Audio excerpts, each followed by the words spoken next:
it's gonna be a good episode. So nice, we did it twice. So anyway, Kayla's back. Yay! Kayla's back. Woo! Hello. So Hi, guys. I hit the loop thing, so I'm like, okay. I imported the stream will be back thing from my Twitch channel, so I'm like, cool. We can put that in case we need to do something, and we could loop that. Didn't think it was gonna loop the intro. Woo!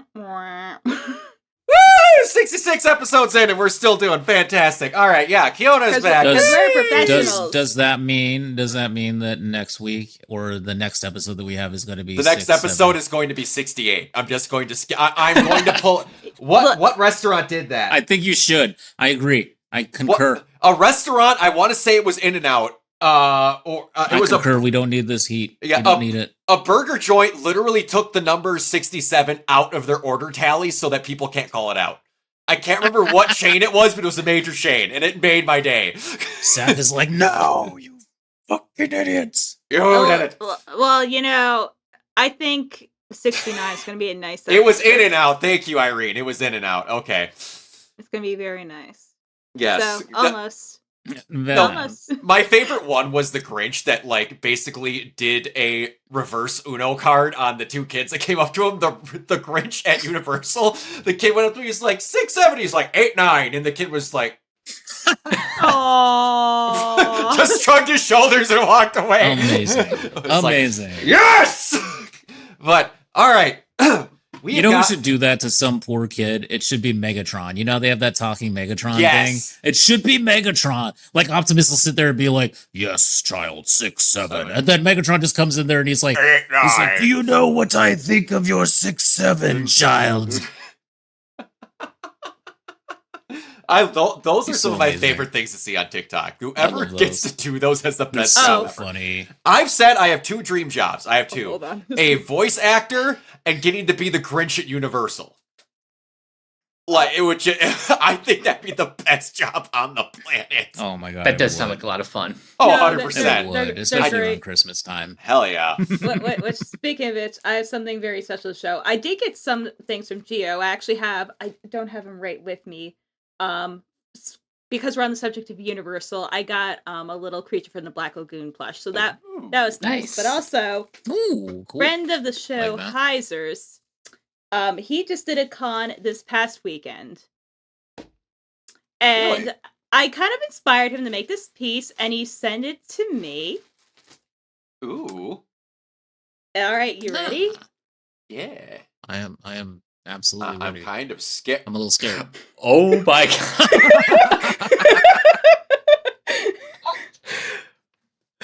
Why is that amazing? I know, right? It's too good. That is a car crash. What in the fuck? He said it sold really well. Oh, I bet it did. But it's on brand. Oh, very. I can't get to get some sweets, babies.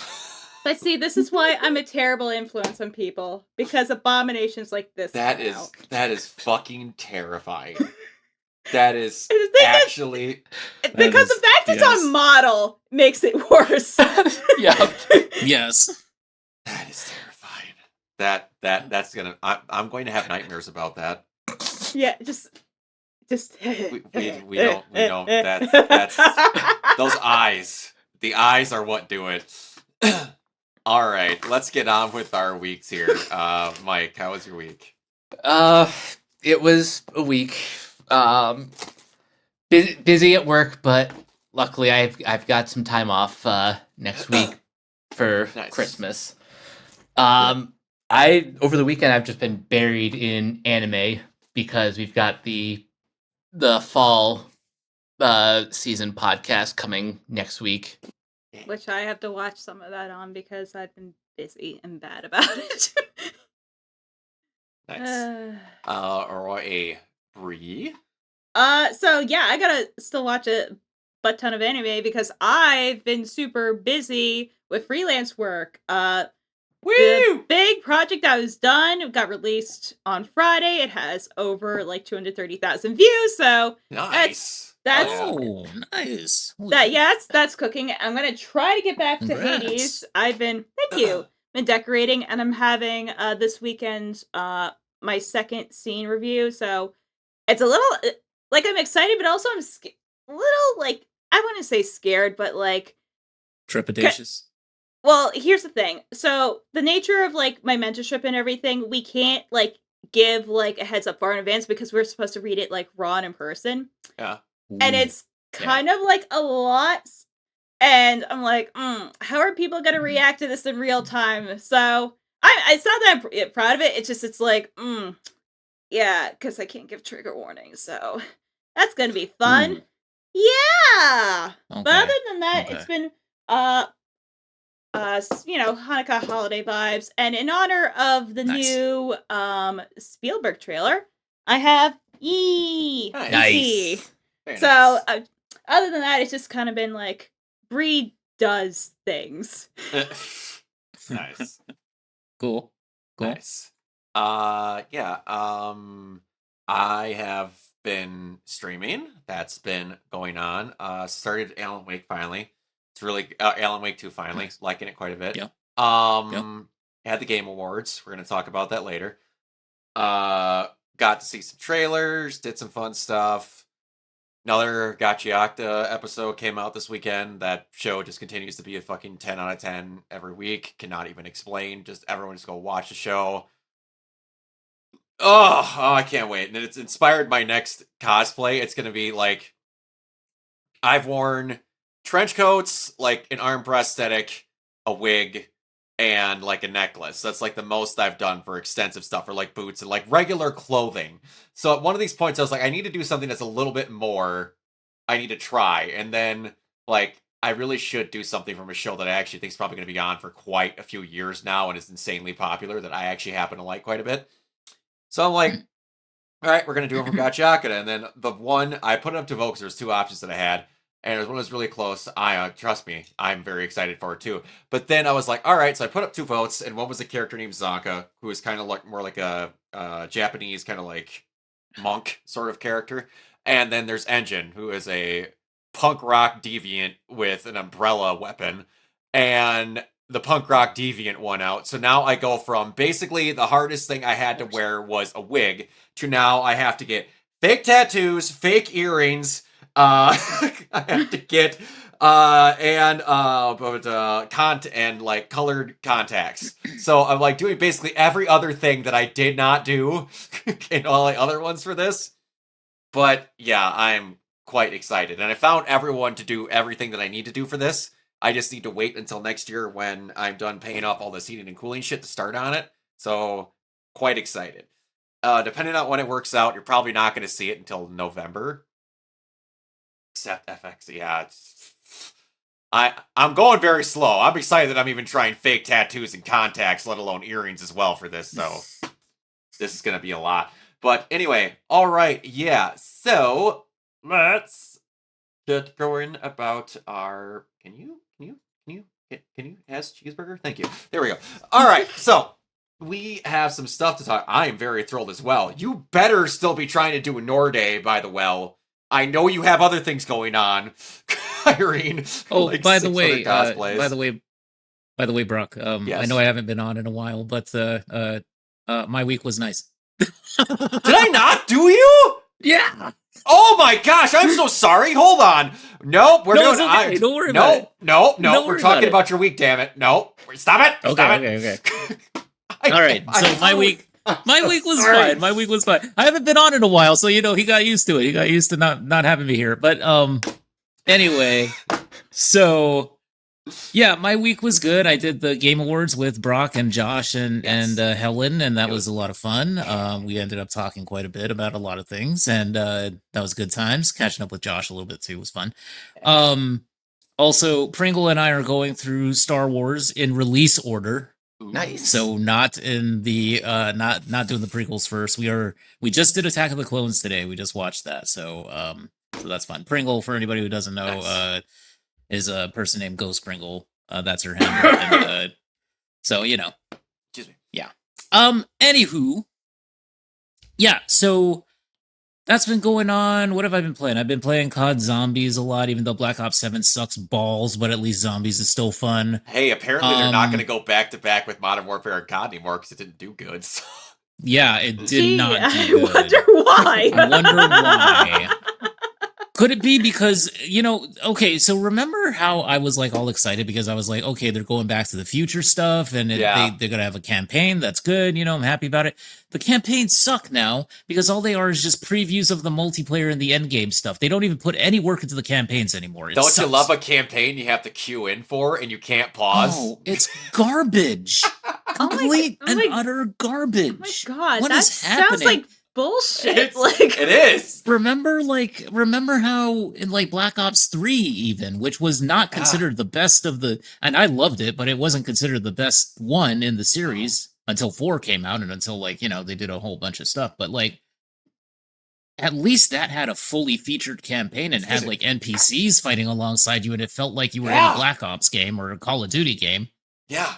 And this one is just you going lone wolf, and it's just the multiplayer maps. That's it. There's nothing interesting about it. It's but Kiona, crazy. How is not fighting a 14-story tall person with a gun in a drug How's that not a Destiny trope? Yeah, no, I saw that clip from one of Critical's videos, and I was like, oh my god. And it's this like wild. He's like, I feel like vindicated because he was like, that was the first thing he did, like, because he did like COD for a while, like when he was first starting out, right?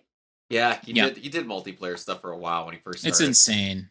Yeah, and he's like, yeah, this is why I stopped doing it, because I'm not wasting my money on this. And like, he didn't say any lies. No, he did not.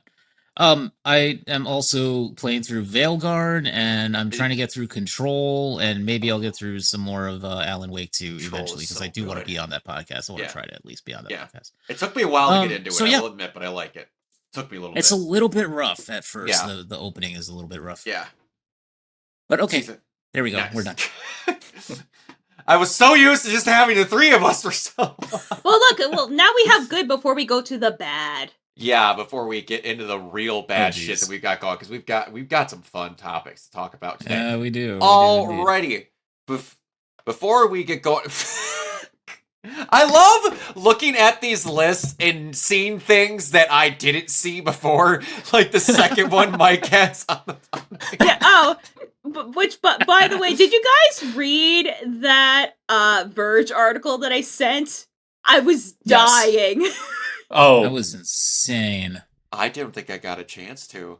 That was boy. Insane. It is hilarious. Actually, can you throw that up while we're talking about the second topic? I got the doc. I'll link it in. No, you're good. Okay, so I'll do Mike's, assuming you get this, and I didn't get to watch it yet. Mike, buy or sell the Disclosure Day trailer? Super buy, because Spielberg is back to his blockbuster self. And between this and the Odyssey, we're gonna have a good summer 2026. Oh yeah, it looks so freaky, man. I mean, we needed it because like Mike will know, like not even just animation alone. This year has just been kind of. There's been some good moments, but it's kind of been, highs between like a lot of doo doo. Yeah, you're not wrong. It's been pretty much Sinners, Superman, Predator, Badlands, and Thunderbolts for me. That was like the year. Yeah, mine was mostly animated stuff, if I'm being perfectly honest. Like, my two favorite movies this year were Chainsaw Man, Reze Arc, and Demon Hunters. Oh, that was good too. Yeah. I did not see Demon Hunters. Yeah. K-pop Demon Hunters. K-pop Demon Hunters, yeah. I did not see the Demon Hunters movie because I'm not, or Demon Slayer movie, I'm sorry. Demon Slayer, yeah. The only reason my mind went to Demon Slayer. Yes. No, it's okay. The only reason I even watched that, because I've maybe watched a couple episodes of Demon Slayer, is because Cameron got me a screener. And I'm like, wow, that was definitely a movie that I, in fact, watched. I saw someone, those bad anime descriptions for like the manga and stuff on shelves. It was an orphan, a narcoleptic, and a wild beast hunt down Michael Jackson. I mean, it's not wrong. Nailed it. All right. So Bloomberg is trying to make me pay $1.99 to access this, so I'm just going to know with what I know with what this article is about. Bree, buy or sell that Warner Brothers is going to turn down the metric fuck ton of a over $100 billion offer to buy out Warner Brothers. What a shocker! Warner Brothers doesn't want to be saddled with CBS, and they're completely undoing everything that David Zaslav has been doing for like the last couple of years by making WB a streaming first company, and they don't want to be a traditional media company again. And why be saddled with CBS, that's already struggling with an identity problem and is probably like bleeding money? They didn't want that. Probably. I don't know. This might be a hard. What do you say? Of course, I'm gonna fucking buy it. Like, I mean, none of this shit should be happening. But it's like, if you think of it this way, like, if I could make like one argument, Netflix, has it ever really gone down under $200 a share? I don't think so. I don't know. That's what I'm saying. So, what's worth more? Because you're going to get all that Netflix stock. Like, that's the reason that have that deal. They don't have to deal with the cable things, because a lot of people are forgetting that before this deal even potentially goes through, WB is still splitting. So, like, the cable things are, like, it's a non-factor. 100%. Yeah. So I'm going to have you access that, because it's not letting me access it unless I pay money. Okay, I'll get it to it. It's because I have an Apple thing. Hold on. Let me just put it here. And I'm an adult who spends his money wisely sometimes. Are you an adult? I mean, legally. Are any of us adults? Are we like adult adjacent? Only biologically. Only biologically. Right. It's true. I'm going to pull a Danny Mata. Don't spend your money wisely. Ignore the Pokeballs. Ignore the Pokeballs. Spend your money wisely. Okay, I just have to open the Apple News app, but I should be able to grab this. Just give me a second. Continuar, por favor. Thank you. Okay. All right. Cool. I got it. Don't roll your eyes at me, Irene. I am as much as adult as I need to be. Window. Ignore the shelf. Ignore the shelf full of them backwards books, as my one coworker called them. All right. I think this should be it. Okay. That was one of my. That was the most Wisconsin statement I ever had to me while you're looking it up, Bree. I'm sitting there when I was reading through the Akame ga Kill manga. I'm sitting there on break reading it, and another coworker by the name of Brock comes up to me, and he just goes, "Read one of them backwards books?" Yes, I'm reading a manga, Brock. He just goes, "Cool," right. Walks away. All right, give me. I'm just frankly amazed that the universe didn't implode at the fact that the two of you are named Brock. Oh, the best part is, I'm not going to say his last name to out him, but our last names also have the last three letters the exact same. So we had to go 4 letters deep when fucking labeling things, because it didn't work. Oh, God. Okay, so Article Coon is up. This is amazing. I can't wait. Why do I feel like Larry Ellison just patterned his look after the devil? Kiona, we don't insult the devil like that. Come on, he doesn't deserve that. No, you're right. He looks I'm like just saying his look. He looks like every principal from a 90s movie ever rolled into one. It really does. You're right. Oh my God. Yeah. Okay, so what is this thing here? Okay, so this is the reason why Warner Brothers is like, fuck no. All right, so here we go, blah, blah, blah. I don't know why that's there, but I love these little bylines right here. If Elder Ellison isn't serious about this, I'd like some of what he's smoking. Oh, it doesn't stop there. Here we go. I don't know what this means. Wants Netflix and multiple companies on his second. He doesn't understand how anything works. I love these so much. Without any actual ideas, no Netflix multiple isn't going to be forthcoming on its Paramount stock. Oh, consider I have no idea what this feed ads. I don't know. We got a real life Kendall Roy on our hands. Like, this is just such a brutal takedown. It really is. Good lord. But anyway, I did kind of like this theory at the end that potentially this is because, AI is going to go belly up. Oh yeah, that burst is going to happen, and it's going to happen soon. It will. Yeah. Yeah. But it's a big dumb. But to do with basically, the long story short is like, yeah, it's more money short term, but Netflix stock is going to be worth more, even if like Netflix quote unquote hasn't turned a profit. Like Netflix is still gonna, always speculate and have more, and this is just going to increase their value. Oh, 100%, absolutely. 100%. They are good no matter what, and they're getting a better deal for what they want and what they want to get out of it. Can't just Monty P money bags your way through here. Also, it's also because I think I said this on last podcast. It would be dumb because Zaslav, strategy has been pretty clear, is to streamline like WB as much as possible. And clearly they have no interest in keeping like the Turner broadcasting like aspects of it. No, that they want to focus more on the, HBO Max, HBO, and like their library. Which is what Netflix wants too. So it's like for them it makes like the most sense, and for Netflix it gives them like a theatrical distribution arm that they don't have to invest any money into, which I think has been, contrary to what Ted Sarantos says, it's probably the reason why they've been hesitant with doing wide theatrical release, because that shit's expensive, and why would you want to do it? But if you buy one that already exists, then that's an easier pill to swallow. 100%. Yeah. Oh yeah. Absolutely. But anyway, this article's fucking hilarious. If you haven't read it, please support the Verge.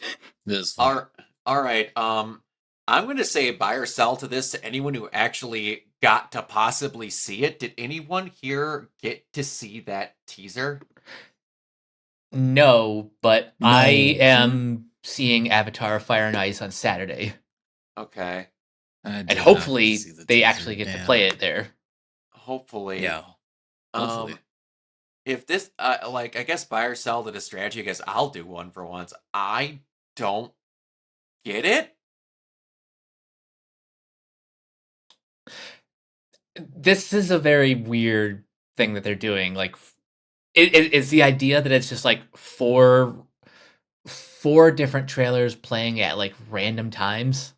Also, and someone else made this comment, and this goes back to why I'm pissed off about the fact that Spider-Man's going to have a bigger moment with Dr. Doom than Reed Richards is. In these trailers, they're listed as it was a Steve Rogers, what was the second one? It was a Steve Rogers, someone, Dr. Doom, everything. I don't remember what the second one was.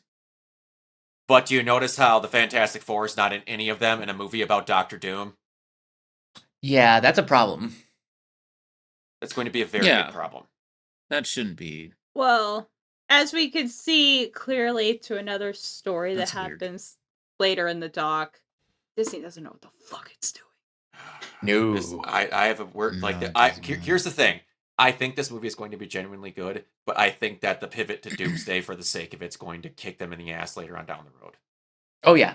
No. It definitely will. Yeah. But it is what it is. Kiona, buy or sell that a live-action Gaston movie is in the works at Disney with David Callahan across the Spider-Verse is writing the script.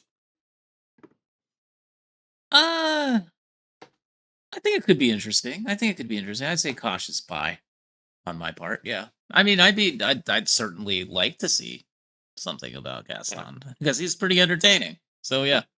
Is it going to be Luke Evans again? I think they said it was going to be a different actor. Oh, really? Well, hopefully the characterization is still the same. They should get Patrick Warburton. Oh my god, that would be amazing. I will say one thing, like, perfect. No, the reason like Cruella even worked is because Cruella DeVille's already like a campy villain, like, anyway, and they were making it more about like a period piece than like Maleficent, where it's like we have Wicked at home. Yeah, you're not wrong. They did sell a lot of that off of Angelina Jolie. Yeah. They did. Someone suggests. Yeah, that's a fair point. Bruce Campbell. I mean, Bruce Campbell. No, but like I mean, I don't have much faith in it, because to me, I feel like, Disney in the modern age completely misses the point that Gaston's supposed to be a complete fucking douchebag. They do. Hey, who? Go ahead.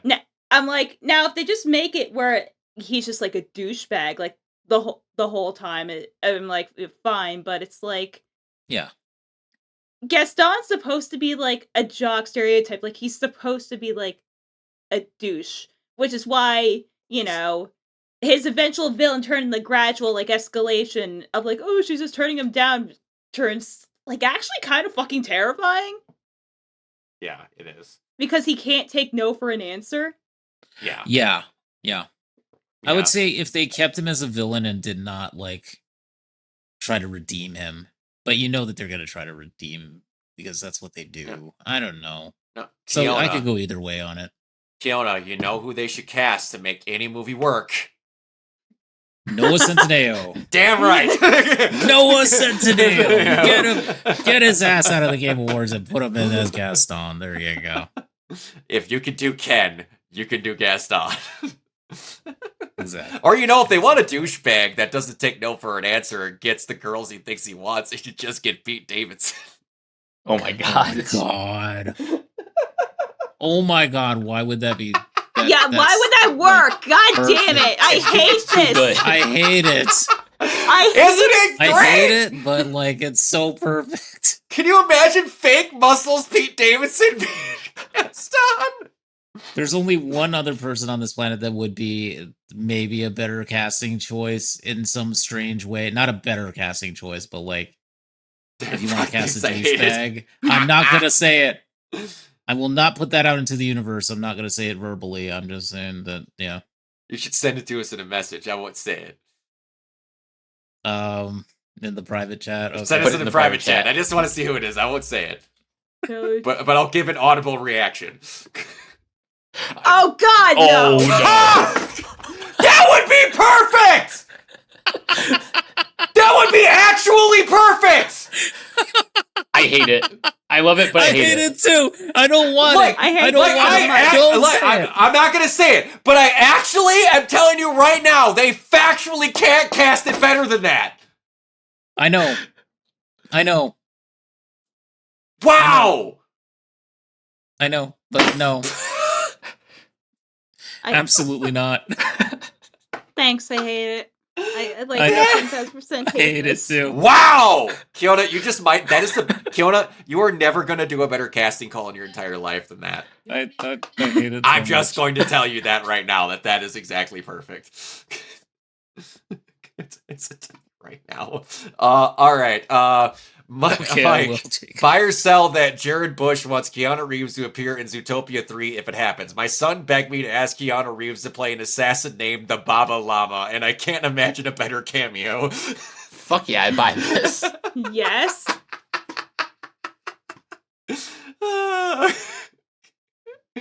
All right, and this last one I sent it to you, Jacob. I sent it on Messenger.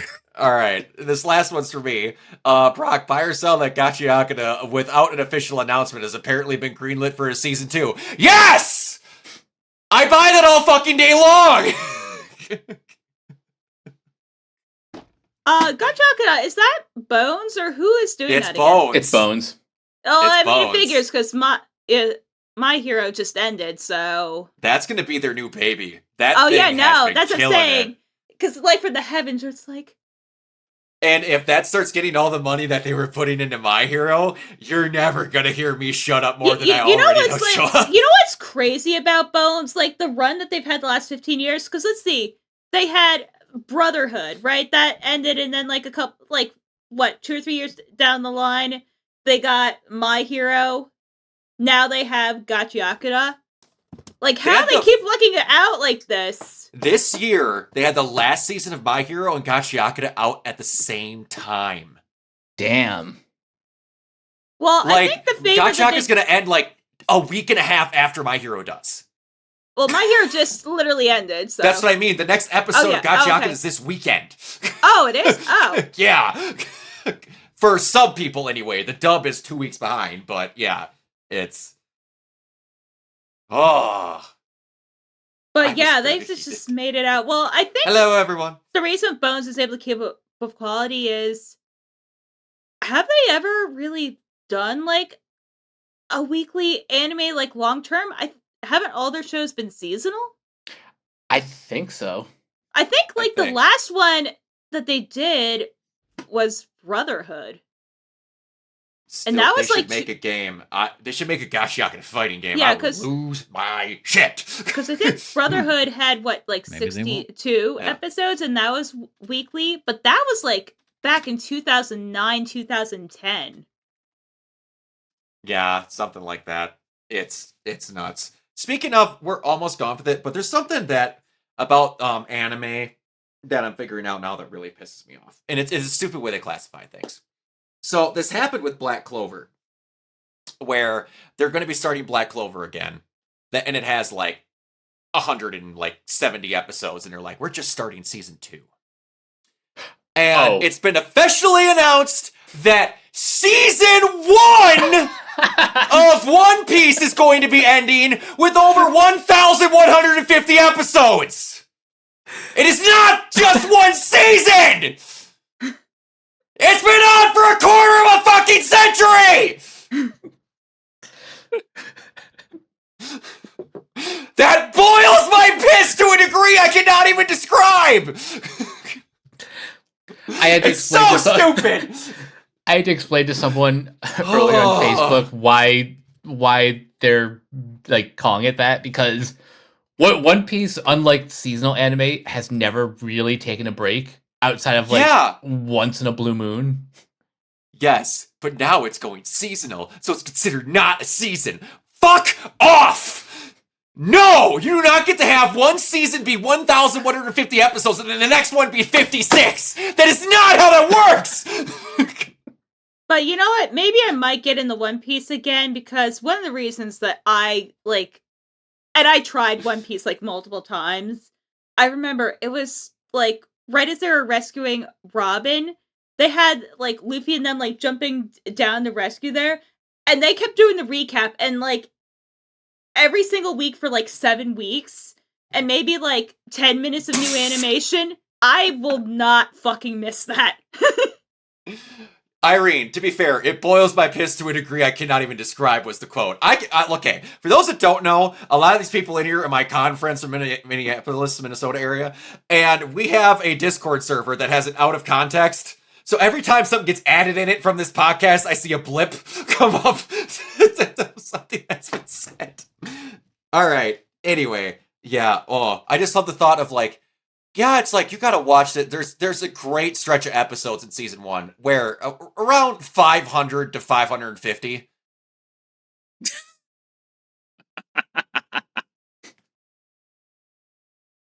How many episodes is season 2? Oh, it's like 26.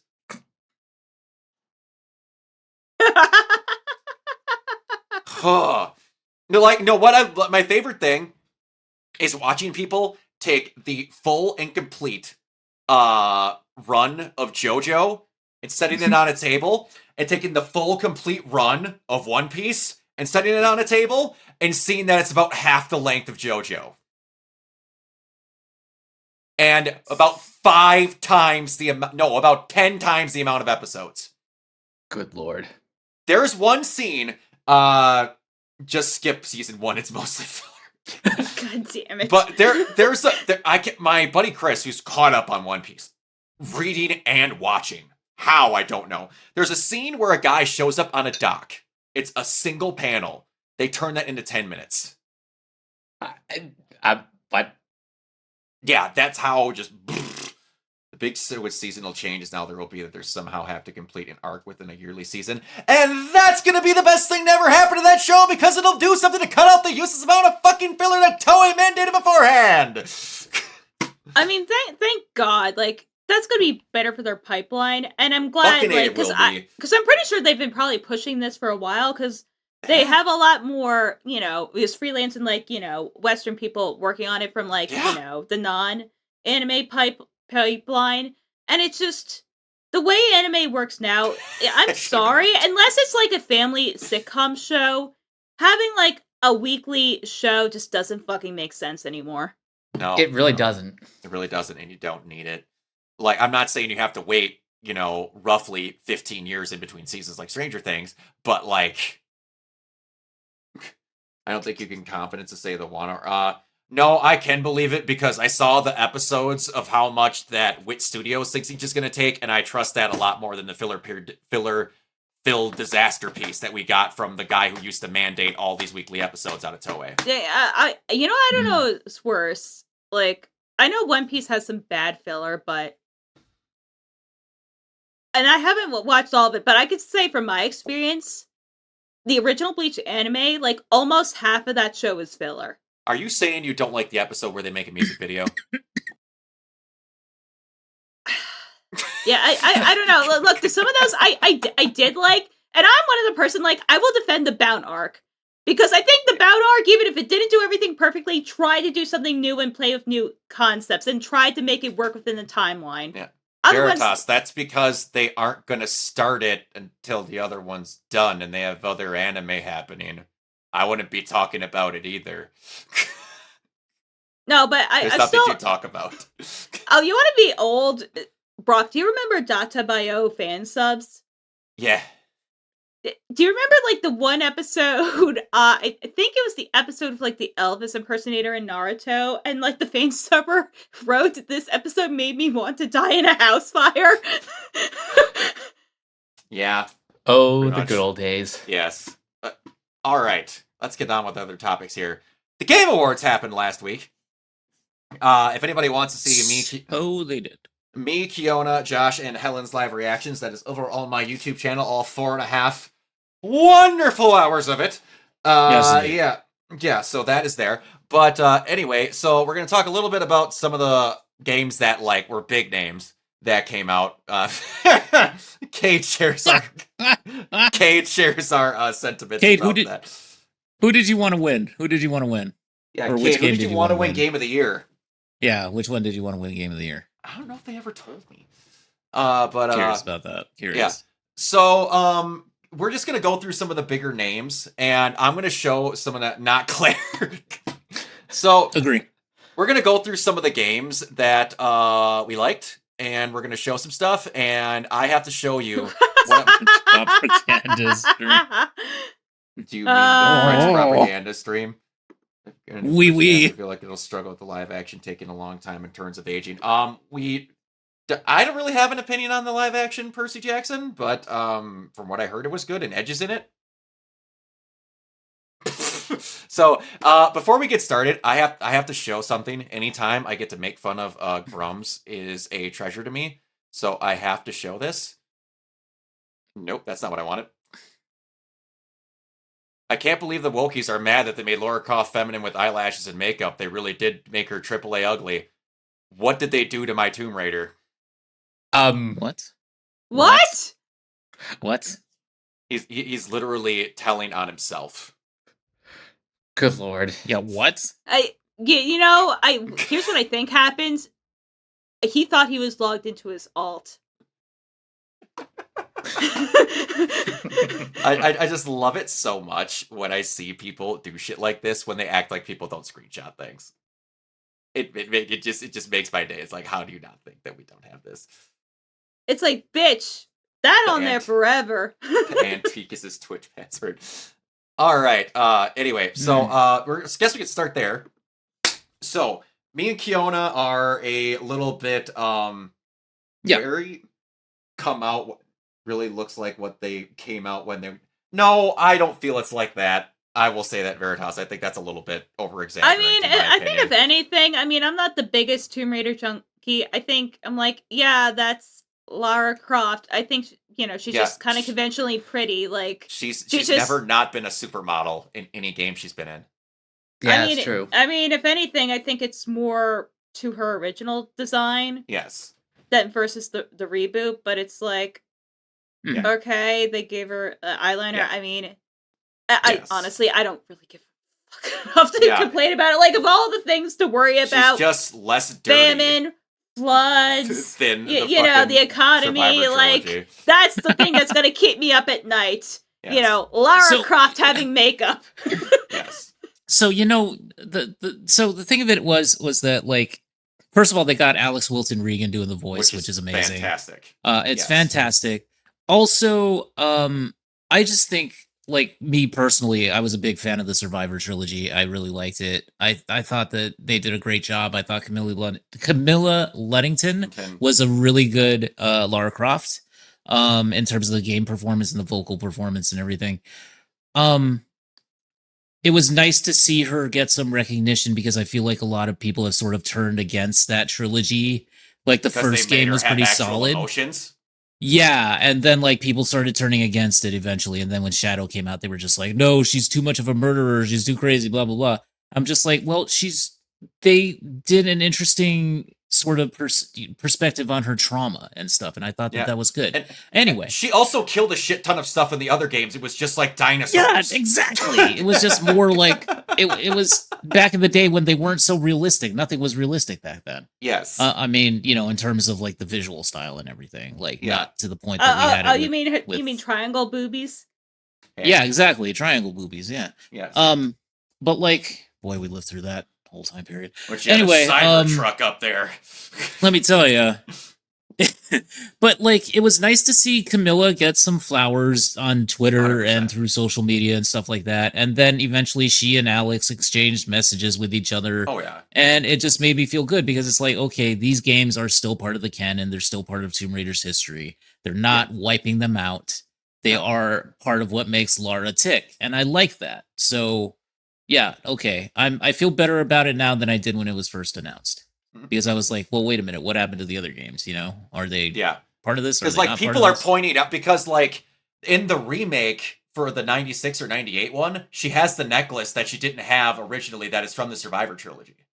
Yeah. They mentioned the Dragon's Triangle too, so yeah, exactly. And she's like she's got a scar from those games too and other things, and it's like they very much. I like how they're connecting it all. They dropped the season 2 of the animated show too on Netflix. Yes, I still need to watch that. I need to get to that. I forgot. I wish I could say more, but I don't want to spoil it. So I gotta do me a Netflix binge. It has been like, other than Stranger Things, like I've just not, and it's like, there's so many things I want to watch. I don't blame you. I gotta catch up with Stranger I'm Things. excited for like that they're bringing some of the more like in that remake that they're bringing back the animation of like having the impossible front flip over the barrier to like stand up with the unnecessarily unrealistic gymnastics and stuff like that. I'm glad that's back in the remake of the old game, but they're like still keeping some of the more realistic stuff in the newer one. So that looks good. And both models look great. I'm sorry to tell you. And anyone who's upset about it and they're seeing demo footage of stuff that doesn't show things that are going to be seen later and doing harsh judgment calls now, like a lot of people get to do nowadays, just need to shut up. Because everyone who likes that there was realistic textures and tears and all this horse shit on the Lara in the Survivor trilogy, cool. They didn't show that in any of the trailers. You know what? Anyone who's like seriously like doing like mental gymnastics and like having a discourse over this need to touch grass. Yes. It's unreal. And it happens both ways. Like when they showed Aloy had hair on her face. Tell me you've never seen a woman before. Right? Right. No, I'm just so tired of discourse in general. Like, yes, we're upset that women are attractive. I am like so barely online over there. Like, oh, a Discord course happened. Oh, hold on. You know what? I'm gonna just like put my lip balm on, and you know what? I'm gonna actually do something that's important. Yes. Anyway, so say the line, Rocky. Don't say the line. Don't deserve women. I'm still Why do you hate ovaries? All right. Anyway, that is clipped on there. The very first time I said that is clipped on my Twitch channel already. Yeah, you know what? No. Like seriously, you need to record that, and that has to be like a reaction audio. I will make you do it. I will bully you. I know. I need to do it at some point. All right. So we also saw Resident Evil 9 Requiem. We got to see Leon, which some people were also mad that he was too attractive for 50. Are you kidding me? What? And then there was women that were mad that they could see visible hairs on the back of his ears when they showed a touch-up shot. Guys, what are we doing? It happens both ways. What are we? What? Which, by the way, the director of the game said, Leon looks extra attractive because he got notes from the female workers telling him to do so. I don't want to be on this planet. I don't either. But yeah, it looks great. I wish a certain person's name that rhymes with Jill Valentine was in there other than Leon. And people get really mad at me when they're like, well, it's Leon, it's whatever. Leon has been in every other game in the series for the past, like, 7 entries. We really need Jill and Claire to make a comeback at this point. Or Chris, even. Like, he's been in one game in the past, like, 10. Yeah. If you include all the spin-offs and shit. Like, it's unreal. Ugh. We saw Control Resonant, which looks looks good. Fantastic. Good. We get a melee weapon, and we play as the brother this time around. I love the melee weapon. Oh my god. Yeah, that looks super cool. We got to see Cyberpunk on No Law. So that's made by the guys who made The Ascent, by the way. Yes. And it's also got some former Bulletstorm guys who developed Bulletstorm. Which you can tell from the kicking animation. Chris was in Village, yes. He was in Village. He was in Village for that much. Yeah. For I mean, he was basically like an overglorified cameo. Yes. Yeah. I want him to be the main character. The main character was Ethan. But yeah, in terms of No Law, I just think it's way too close to Cyberpunk in terms of the visual style and everything. It just feels like there's a little bit of copying in there. And they even got the same voice actor. They got Gavin Drea to do the voice. Really? Yes. Wow. I did not know. I know. That's crazy. Close. That's crazy. That's fucking nuts. Maybe when we see more of it, we'll see some differences, but it just looks like they really copied a lot of the assets there. I don't know that for a fact. I'm just saying it just first line's gonna be, wait, hold on here, you cyberpunks. What do you mean there's 77 of you? Oh god. All right. We saw more from Exodus.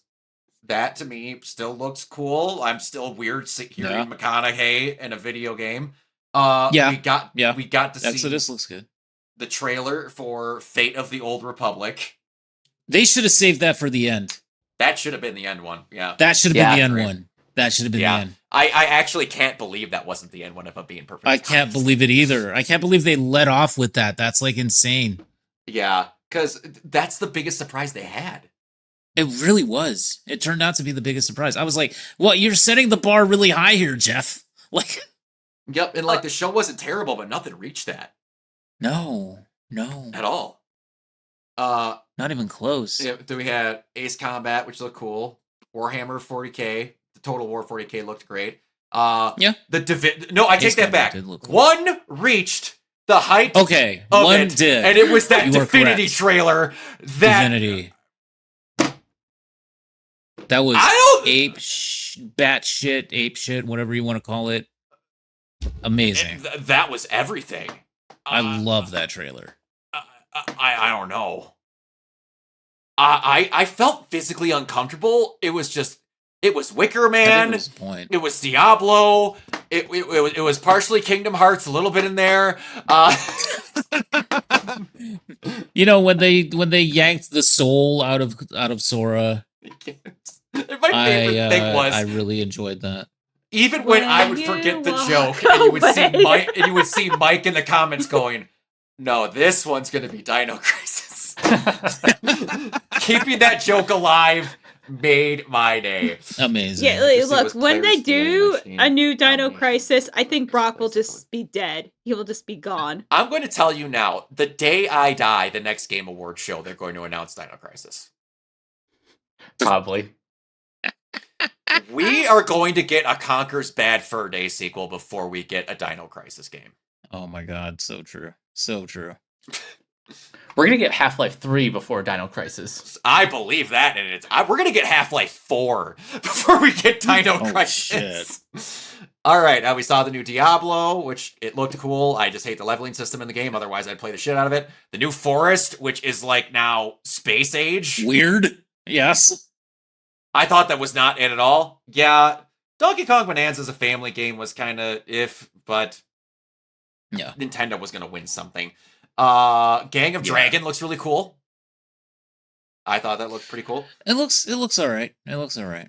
Warlock from Dungeons and Dragons. Did I just whiff on that and just completely miss Warlock? Because I feel like I didn't even see that. It was a Dungeons and Dragons game named Warlock. You were there. It was just came up and it was said Warlock at the very end. It was. I think it just came up and it was like really like. Yeah, I don't even remember what it was, except that I saw that it's Dungeons and Dragons and I was like, okay, cool. I guess I'll put that on the list. Yeah. Yeah, it looks cool. Coven of the Chicken Feet, which I barely remember. That old lady with chicken feet. Yeah, and then Bradley, the copyright badger, which started out with Badgerborn. Wow. You know what that almost reminded me of, like, what was that game that we saw the one time? What was it, like Killer Bean or something? Oh yeah, Killer Bean. It kind of reminds me of Killer Bean in a way. It did look cute. Dungeons and Dragons. Hello. Yeah, it did look very cute. Yeah. What was it again? Warlock? Warlocks? Yeah. I gotta go look that up again and just like rewatch it. I will admit to you, Barteros, the pacing of the show was kind of off, and I could have very much done without that. Before we move on, before we move on, my favorite thing of the night.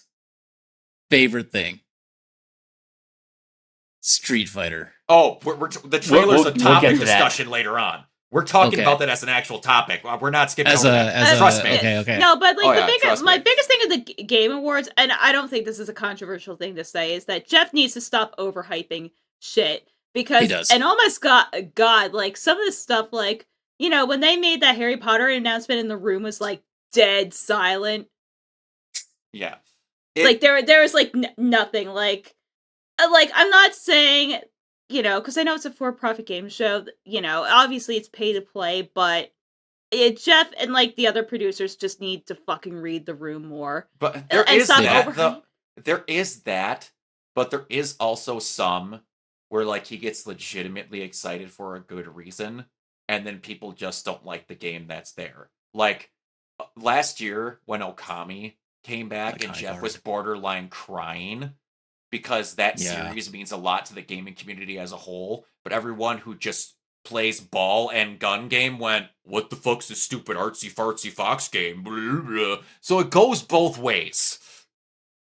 I will say he does overhype shit a lot, but sometimes people for hyped High Guard. Yeah. I don't want to talk about fucking High Guard. I just don't. Yeah. The thing we need is a fucking hero shooter. Like, okay. This is the last time I'm going to bring this up.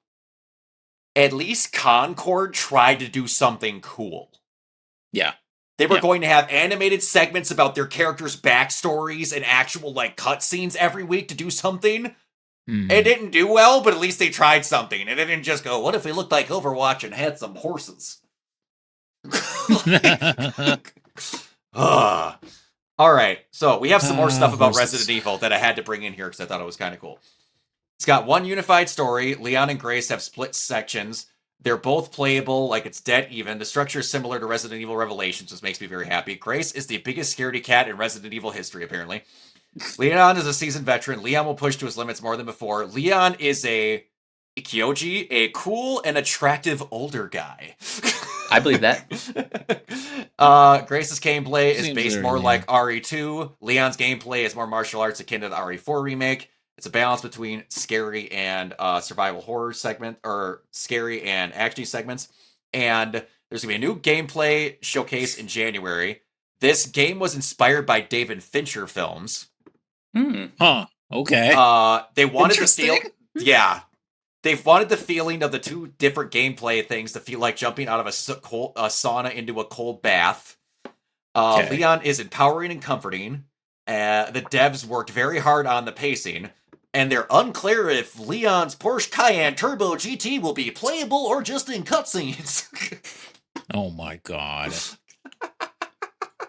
Good lord. All right. So this was originally in the buy or sell, but this felt like a thing that needed to actually be talked about versus a buy or sell thing. Mike, do you want to talk about this? Because I'm going to assume you put this in here. Yeah. So it's Avatar week. So naturally, James Cameron and the cast and everyone are doing their rounds in the press. And the headline for this article is the big quote is, "I'm going to deliver this and I'm going to die." This is Cameron saying like he spent so much time developing Avatar ever since like the 90s. And there is one quote that I really like where he's describing sort of the difference between Avatar and Star Wars. And he's saying, look, Star Wars has got the ultimate cultural footprint because you can role play. He says you can wear a Darth Vader mask. You can play with Star Wars Lego. There's so many toys and games and lightsabers, but he knew that Avatar wasn't Star Wars. He just says, you come and sit your ass in a movie theater seat and nothing can touch it. There's nothing out there that impacts you like that in the moment. It's not pervasive, coming at you in all media from all directions. It's a singular experience, and that's by design. That's what we do. We're not building Priuses, we're building Ferraris here, okay? Okay. Yeah, basically he's just like okay. all in on like the movies, and that's basically it. Yeah. And Pandora Land in Disney World, but we don't talk about that. Did he just compare Star Wars to a Prius? Yeah, whoa. Let me just say, Pandora and Disney World over Galaxy's Edge, legitimately. Like, I'm sorry, fair. Like, I like the different ride systems on Ride of the Resistance. I've ridden it on, like, both coasts, but I'm sorry.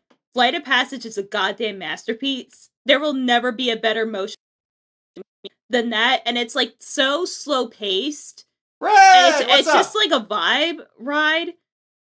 And I'm curious, because apparently the one that they're doing over at California Adventure, name pending, because I'm sure at some point they're going to change that. That name is going to be themed on the shape of water, so they're not just cloning it. Yeah. Ooh, interesting. Oh, interesting. Okay, that's cool. Yeah. No, but here's the thing. Like, here's the Star thing. Wars a Prius? No, but hey man, seriously, it's economic. As a former Prius owner, I almost take offense to that.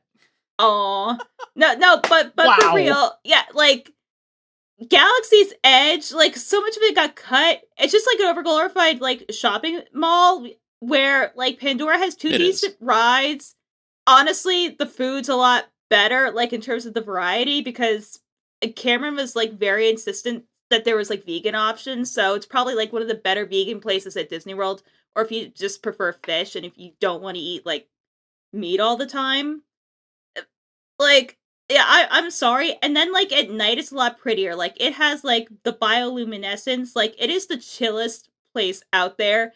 And I'm sorry. Like, that's the hill I'm going to die on. No, it's all good. I get it. All right. Mike, I'm going to let you do this next one because I did not look at that. Okay, so today we got some shortlists for the Oscars. These are 12 different categories, and Hey, Bob, David Huggers! Yes, for Best Original Song, Golden obviously made the cut. So for the casting, we have Frankenstein, Hamnet, Marty Supreme, One Battle After Another, The Secret Agent, Sentimental Value, Sinners, Sirat, Weapons, and Wicked for Good. I have no idea what the criteria is going to be for casting. I don't know if they're giving the award to Best Casting Director or it's just an ensemble award, but we will see. Yeah, I totally forgot. This year's the first year they're doing it. Yep. So and then stunts next year? I think so, or they're saving that for the 100th, but I would like to see stunts sooner rather than later. Same. Cinematography. Ballad of a Small Player, Begonia, Die My Love, F1, Frankenstein, Hamnet, Marty Supreme, Nouvelle Vague, One Battle After Another, Sentimental Value, Sinners, Sirat, Song Sung Blue, Sound of Falling, Train Dreams, and Wicked for Good. I'm not gonna go through all of these, just the more interesting ones. I honestly, like, none of these are so surprising because I kind of feel like a lot of this has been set in stone for a while. Because, like I said, I don't think this year's been a particularly great year for movies. It's had a lot of highs, but it also has had a couple significant lows, and just mostly middling stuff. It's just I don't know, maybe it's just because we ate kind of good the last 2 years. It just I feel like literally like every like quarter is when you get the big things, and then it's just like big gaps of just like I hate to use the word filler, but I mean, you're not wrong. Which I'm not sure if you guys saw this as of a few hours ago, but apparently that Megan spinoff got pulled from the release schedule and now is being shopped. Yeah, I saw that, and I'm not too surprised because it was supposed to come out. Either. It was supposed to come out, I think, January 9th. I think it said the 26th. But considering, the reaction between, like, Megan 2.0 and apparently Five Nights at Freddy, Blumhouse might be in a little bit of trouble. Yeah, you could say that. Like, I didn't hate Megan 2. Or like, no, just like well, to be fair, Blumhouse has never been exactly the critical darlings. I think Get Out just kind of rewrote history for a little bit, and then a lot of their stuff beforehand and after has been very mixed to negative reviews. Yeah, but most of like their stuff is at least, they broke even and turned a profit. Like, yeah, that used to be their claim to fame. When you make your movie for roughly 2 cents, I fucking hope you profits. No, I'm just saying, like, because I know the first Five Nights at Freddy, like, it did like well enough, obviously, but it was also same day and date with like Peacock. Yeah, I think they might lose money on this. Probably. Good. Yeah. Do you have more Oscar stuff to talk about? I didn't hear most of it. I can go over some of the juicier ones, like Best Original Score. Ooh. On the short list, we have Avatar, Fire and Ash, Begonia, Captain America, Brave New World. That one's not getting in. Diane Warren, Relentless, F1, Frankenstein, Hamnet, Hedda, House of Dynamite, Jay Kelly, Marty Supreme, Nuremberg, One Battle After Another, Sinners, Sirat, Train Dreams, Tron Ares, which I hope that one gets in because Tron the Nine Ares Inch Nails soundtrack is like that. Who cares about the movie surrounding it? That was some nice vintage Nine Inch Nails. Like, soundtrack was good. It was just a very expensive visual album. Hey man, that music video was ridiculous. and then maybe course, a little overly long. Oh yeah. That's my autobiography name. Yes, the exactly. only ones I would say that for me are like 100% like sure things. I think Zimmer's getting it in for F1. Yeah. And then Göransson's because it's Ludwig Göransson. Right now I have Ludwig Göransson winning for Sinners, but I could also see One Battle After Another like taking the win. I think it kind of depends. Like, it might be a domino effect. I kind of feel like we'll get a better idea once we see the Golden Globes, but more importantly, like the Critics' Choice Awards and like the other like bigger shows, probably more next month. Yeah, once the guild awards have their announcements, then I will start to get a better idea of where I can lock in my predictions.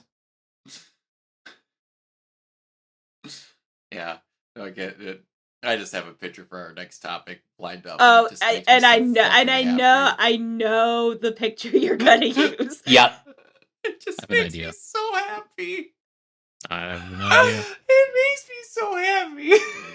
All right, are we ready to talk some Street Fighter? Let's talk about some Street Fighter, and I gotta show what might be my favorite thing that I saw in the Game Awards. Because I mean, just like, can we talk about this fucking man right here? Let's go! Look at that gorgeous American gentleman right there. And bisexual I love the way- lighting. I love that he said bisexual lighting. Look at that thing. The light His behind him head's makes in it a look like he has a halo. This is like so fucking stupid, but I love it. I love it. That's what me and Kiona were talking about when we were doing the afterwards for the Game Awards. Like, okay, back in the, 90s and early 2000s, they made video game movies because they didn't understand what the video game movies were, and they just ended up being kind of dumb and stupid. This one feels like it looks kind of dumb and stupid because it actually knows what the video game is. And I love that! No one plays Street Fighter because they're interested in the story. They love the characters, but they love making the characters fight. That's it. That is the point of Street Fighter. Yeah, this is not a movie for intellectuals, trying to find the meaning of life. It's not trying to be that. No, Nor should it. No, it's literally just... Yes. Yeah. And when I saw, this trailer was great. The fucking music choices, everything, and it was great. But then I'm just like, the music choice, dude. Have you heard that song? Punk Tactics? It's amazing. I love that song. I've seen a lot of Gachiakata, edits and stuff on TikTok to it. But I was like, when this comes through, I'm like, man, we're coming through. I'm gonna get sold when I see live action Guile. And then when I saw him fucking flash kick that guy through a wall, he's like, ah! He just charge kicks him through that fucking wall. My favorite thing is the fact that, when he does that flash kick, he doesn't have to even, crouch down for, everybody's like, he didn't even charge. And they're like, yeah, that's accurate for Guile players. It was so funny. I saw that. I'm like, fuck it. I'm sold. I'm watching this. Absolutely. I watched Deadpool Wolverine 7 times in its opening week. Yes. 7 times. Absolutely. All because of the amount of people that wanted to see it with me and me having time off of work. There was 2 different days where I saw it twice in a day. And all of it was worth the price of admission for the intro of Deadpool and Wolverine. Yes. I think every scene where I'm going to see Cody Rhodes in this wig is going to be that for this movie. Dude, not only did he look great, but also Roman looked great as a Kuma. Roman as a Kuma looks fucking ridiculous. That Zangief guy, are you kidding me? Dude's perfect. We barely even got to see Roman as a Kuma, but just, oh my Lanta, the look on his face, and then someone put in a thing where they're like, oh yes, a Samoan playing a Japanese man, how WWE.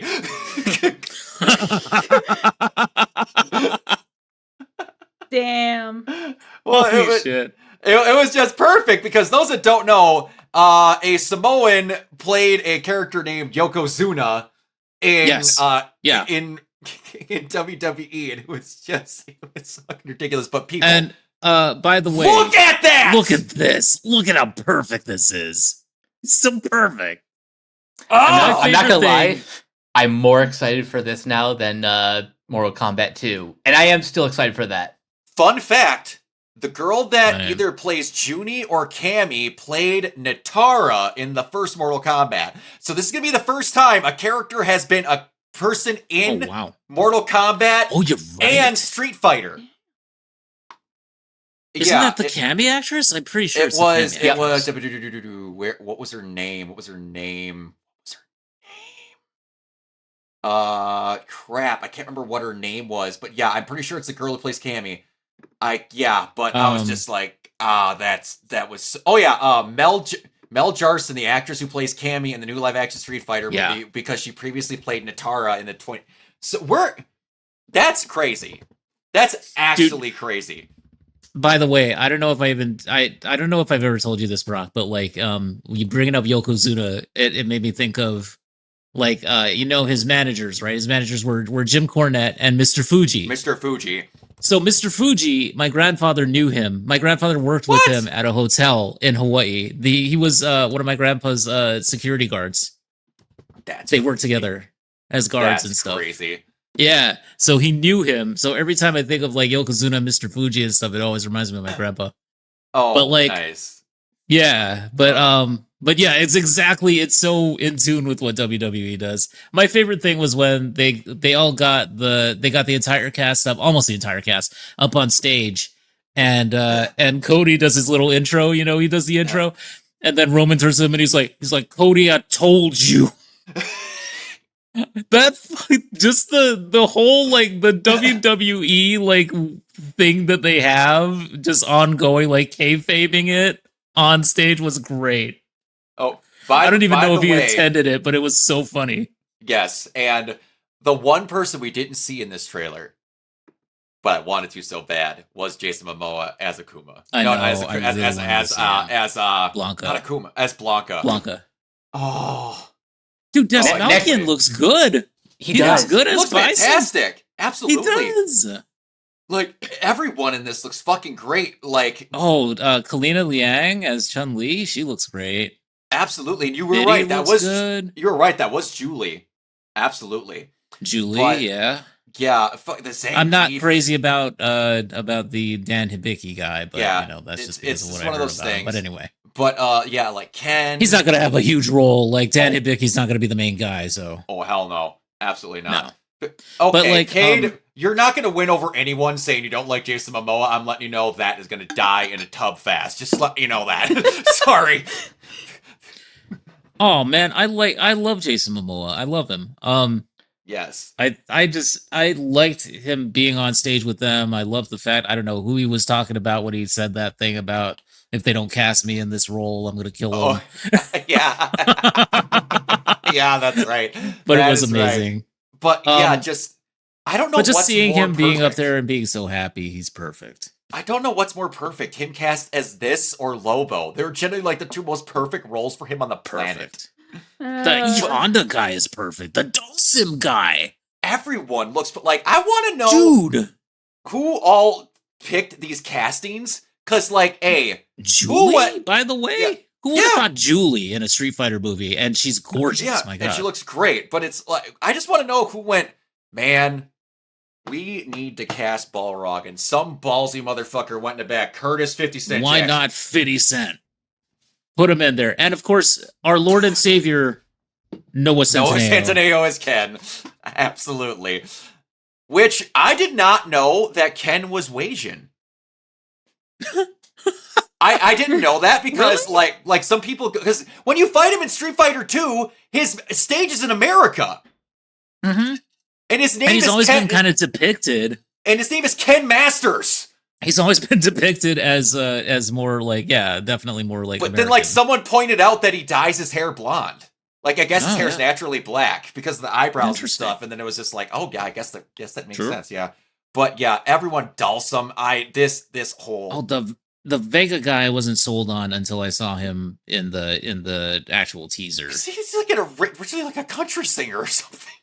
Yeah, I was not sold on him, and then like, okay, I'm fine with it now. Like what I want to see in the credits of this movie, the end credits stinger, I want to see Jury. Yeah, or Sea Viper or something. Sea Viper. Oh, they have so many that they could pull in for the next one, most definitely. Oh, 100%. I'm so pumped. I'm so in on this. I was, Campia called it a. I'll do. It's a Campia. I love him. He called it a Saturday Night Live sketch, and I was like, no, I disagree. No, I think Campia forgot what these are supposed to look like. Yeah, Eric Andre. He looks hilarious in this. Like the cast works, but this is the most we were playing a game of Mad Libs while casting I've ever seen in my entire life. It so is. It was ridiculous. The fact that they showed us that they're doing some of the moves and stuff, the martial arts looks good, by the way. Oh, it looks 100%. good. And like, yeah, I mean, I'm ready for this, man. I want this. I feel like they're going, like, there's what they don't have in this movie that the Mortal Kombat movie had in 2021 is annoying audience perspective guy. Cole. You don't know that yet. Oh yeah, they could do that with Dan. I mean, technically, yeah, but like, God, if they do that with Dan, I swear. I don't think so. I don't think they're gonna do it. There's too much going on in this trailer that makes me think that they're taking it seriously in terms of a Street Fighter adaptation, but they're not taking it seriously in terms of the actual plot.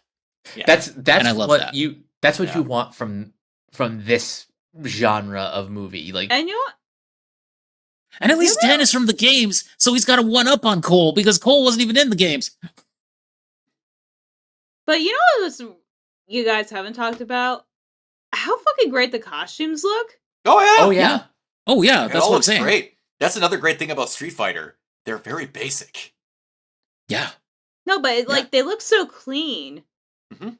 Like I feel like they're fully leaning into the video game aesthetic. I mean, Yes, like, they are. I mean, Street Fighter's supposed to be fucking goofy. Like, I'm sorry, It you're is not gonna goofy. get like a fucking serious Like, narrative. The only thing should be slightly goofy. goofier than this would be if we got like an actual surreal high-budgeted live-action Tekken movie, because you'd see a fucking raptor fight a Yes. bear. Yes. Like, that's one of my favorite lines from Tekken Bloodlines. I don't Dude. remember who they're talking about, but fucking Julie has Jin, and they're running out. He's like, come on, Jin, we gotta go. I'm pretty sure Paul's gonna fight a bear. No, but to me, like, but the thing I love is like it's not embarrassed to be what it is, because I feel like a lot of them, even like stuff like more recent, it's like embarrassed to be a video game movie. I'm like, well, I'm sorry, Yeah. that's what you're adapting. Like, a Street Fighter is not like the serious, like, edgy, No. brooding series. Oh my God, for Yeah. real. Absolutely. And it's not even going to be. It's not. They wouldn't be interesting. You know, it wouldn't be No. engaging if you ask me if they did it that way. No. No, No, not at all. I got to say one excited. thing that this is reminding me of with the Mortal Kombat stuff. Let's talk about Mortal Kombat and how they shouted out Mortal Kombat, by the way, on stage and kind of trolled them a little bit. That was funny. which Could was you really fucking funny. I did imagine if they actually appreciate came that. out? That would have been Um, nuts if they actually came out. That would have been crazy. I was ready for it, dude. I was Mhm. like, I wanted it to happen. Honestly, that would have been cool. But rest in peace to Kari Hiroyuki Tagawa, Mhm. by the way. Yeah. The Shang Tsung actor, who's also just a fantastic performer. But yeah, man, it's too bad. It's too bad that he missed seeing that, because I think he would have enjoyed it too. Yeah. But It you would. know, not to bring it down, but I mean, like that whole trailer was amazing. Song choice was absolutely. amazing. It was Oh, yeah. epic, and That- bonus stage. Yes. Yes. Yes. Street Fighter needs hip hop. Like, Oh, it does. we need it. It All- does. All right. Cade, you need. Hey, everyone. By the way, Cade's favorite actor of all time is Dick Van Dyke, and we need to help her celebrate that he turned 100 because it makes her so happy. Absolutely, so happy. And that they Dick Van didn't Dyke jinx turned it this. 100. They didn't jinx True. it this time.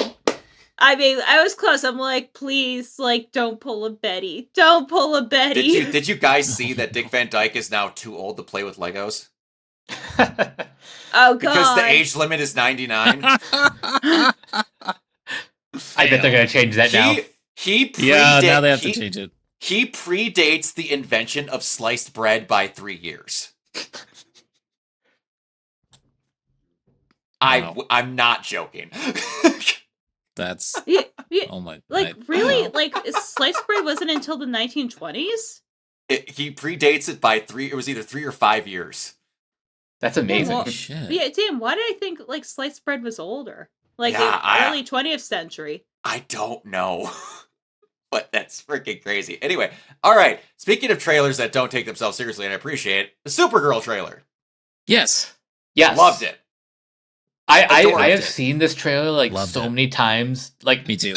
On its own, and also vicariously through various reaction channels. Mm-hmm. Yeah. I am just so ready for this movie. My God, I saw like there was some idiot on Twitter that was it was a quote tweet. So I'm not actively looking for this crap. But like it was a quote tweet, and then like somebody was like criticizing a person who was criticizing Millie Alcock's appearance and saying that, oh, she's not hot at all. I was just like, dude. I'm like, bro, are it's you Millie kidding me? Alcock's. Like, are you high?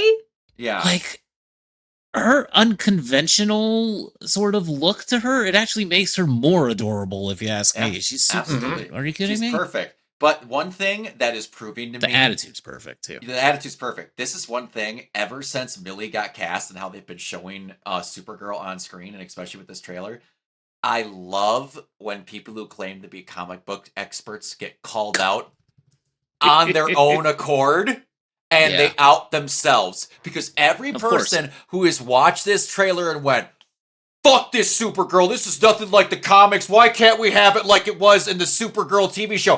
Because that was just Superman in a fucking skirt! That's not how Supergirl acts, you stupid, non-educated, non-comic book reading fuck! Supergirl is different! I was almost going to make just, not anything specific, but just a general conversation about that, as our social media was a mistake, because, of course... on all social media, I've been seeing some pretty bad takes on Supergirl and how nobody who doesn't read comics knows what Supergirl is all about. No, they don't. They're literally adapting a comic book, like almost to a degree, for this. That was the original title of the movie. Yep. Millie's perfect for this. Everyone needs to realize... I mean, she was great in House of the Dragon, like I know. Bro. Yeah. Pringle, I'm not saying it's a bad thing, but no, you're we're not saying that people he's not saying it's bad. No. But Pringle, you're not telling people that this Supergirl is incorrect. I love that Supergirl. Adored it. It was fantastic. But that was just Superman in a skirt. Yeah. And they're different people. People need to realize that Supergirl was a Red Lantern naturally in New 52 and fit the role perfectly because of her anger issues. Oh, yes. I remember that. She's very different characters. Very different character from Clark. Yeah. And they summed it up really well in the trailer, too. They summed it up. Yeah. When, he sees the good in people, I see the truth in people. I see the truth, yeah. And people got mad, like they're mischaracterizing her, like, no... she's not as hopeful at all points as Clark is. She sees dead barrel at someone and every now and then is going to be like, no, you're a bad person. There isn't actually good in you. And Clark hopes for good in everyone. That means you're still a good person, but you've seen a little bit more in life than some people have when you get that attitude. Yeah, it's the trauma. It's the trauma of the fact that she lost so many people. Yeah, and she'll never get them back. And whereas for Clark, it's more academic. For Cal, it's more academic. Absolutely. It just, I feel like, I never want to hear if this was comic accurate unless I can see a literal actual room in your house dedicated to storing the no less than 7,000 comics that you own. None. Yeah. None at all. I need to see your comic counter on your Comixology app. I need to see all this shit. I need to see the money spent. You are not allowed to say that. You just aren't. Because even the comics are never consistent. Because it's constantly changing and shifting in different creative teams. And exactly. I say this all the time, and it fucking drives me nuts. Hey guys, what do you think a comic book movie is? It's just another run of a comic. Yeah. I think it looks great. And we did get another little glimpse of Lobo in that. We did. That looks awesome. And I'm happy he's got the better role than what he had. But same. Yeah. He did what he could with that role. He did what he could. He did what he could, but this is what he wanted, and this is what he thought he was signing up for, so I'm fucking happy he's got it. Same. All right. Me too. I'm so happy that he Hey, got it. guys. Do you Perfect. remember, I want to say it was last week, or the week before, when we were talking about those ungodly amazing animated AI dubs on Amazon? Yep. And then how all of the, I watch anime and subbed, so I am superior, blah, blah, blah, blah, blah. People went, haha, fucking douchebag dub watchers, you're gonna lose all your dubs because of AI. 81 produce an agency managing over 400 Japanese voice actors is partnering with AI company 11 Labs to allow multilingual AI-generated dubs based on 81 produces talent pool. Sub can give the sub people shit about this now because now it's everybody's problem, baby. It's almost like you should just hate AI and not hate dub watchers. Mm-hmm. Dumb. It's everyone's problem now. This is fucking terrifying. And you know what, like, the weird thing is, like, to some degree, I feel like Japanese seiyuu have been making way more noise about this for way longer. Not that English voice actors haven't, but I think seiyuu, obviously, because of the way anime is in Japan, have a little bit more, like, prominence just because there's more shows over there than the shows that come over here. Oh, absolutely. And also just culturally, Japan treats voice actors differently than they do in the States. Yeah, they do. And one thing that I have to give, and I don't do this often, I have to give Crunchyroll credit. They basically just went, yeah, no, we're never going to do that. And shut down any form of AI dubbing on Crunchyroll ever. Which I was shocked that Crunchyroll of all companies was the first one to say, yeah, no. I was very shocked. Same. I mean, especially with all the heat they've been getting lately with, like, their vendors or whatever for, like, you know, freaking subtitles, which they gotta get off that shit, by the way. Yeah, it's bad. Oh, it's bad. It's just not good. And especially when you're trying to auto dub Japanese anime names. Like, you can barely do horrendous. like American names, right? With AI. Yes, it's not good. It's not good. It's bad, one might say. All right. Half of the time that subtitles on Crunchyroll do not work. Yeah, that is one thing that I will say that Crunchyroll is very bad at, is subtitles. Yeah. Because, like, I don't know when this happened, right when I was around 20 or 21, like, my surrogate dad, he also did this, and then I just kind of started doing it and I give the credit to how bad sound mixing is in a lot of TV shows and movies nowadays. Even when I'm watching it in English, I still have the subtitles on. Oh, same. I use subtitles on pretty much everything. So, like, sometimes when you have subtitles on Crunchyroll, it just doesn't do it. Sometimes when you have it on, it does closed captioning instead of actual subtitles. It's a mess. That's one thing I will give that Amazon has over it. It's the subtitles. And I do give some websites credit that actually do the word-by-word accurate subtitles, so you don't have the whole line where you can see where a line of dialogue is going to get cut off in the subtitle before the cutoff on screen happens. I like that. Yeah. All right. You know, we can't have just one stupid AI story. Oh, no. Amazon Prime subtitles and Mighty Nine have been amazing, even with the fake German. We have another great subtitle thing to bring up over here. We have Disney GPT. Ugh. Even the name just gives me the ick. Hey, Mickey, ready for an enchanting adventure? Woo! So Disney has launched an AI tool for employees called Disney GPT. It is designed to help unlock the magic of your imagination. includes verified Walt Disney quotes and lets employees make internal requests. They're now developing a more advanced AI tool called Jarvis. Hey, remember when people were creative? Disney sure doesn't. It just came up with stuff like on their own. Yeah, I'm like, are you sure you want to take all the Walt Disney quotes?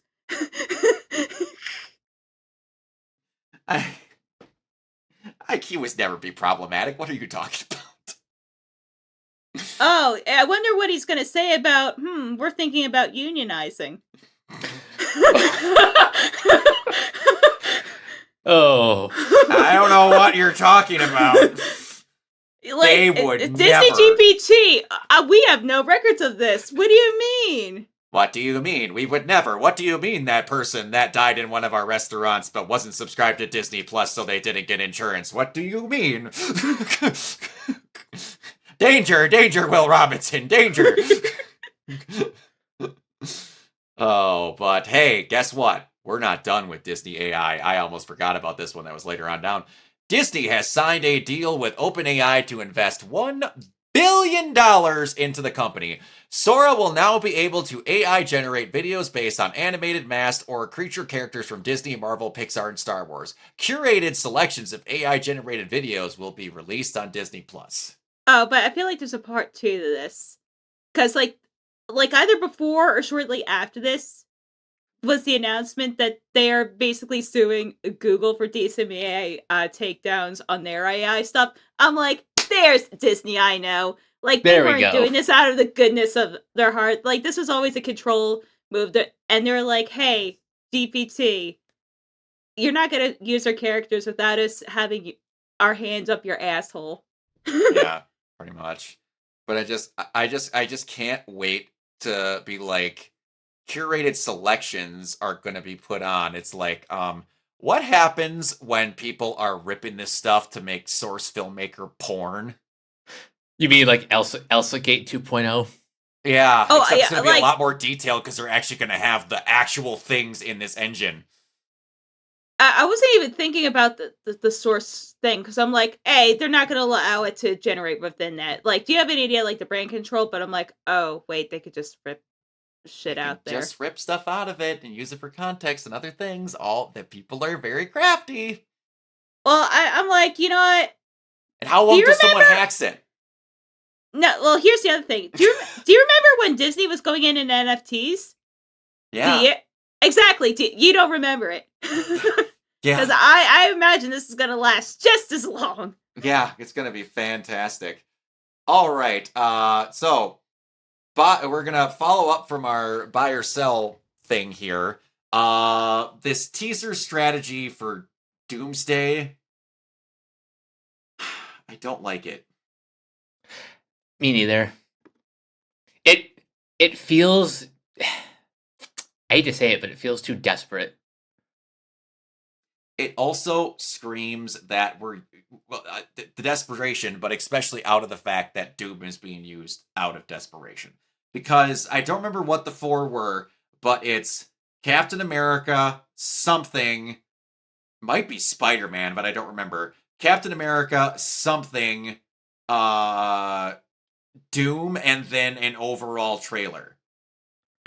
You know but what? Yet the Fantastic Four, who is the heroes that fight Doom, aren't one of those trailers. Here's like the other thing. I kind of feel like this movie is kind of like a microcosm of everything that's wrong with Disney right now.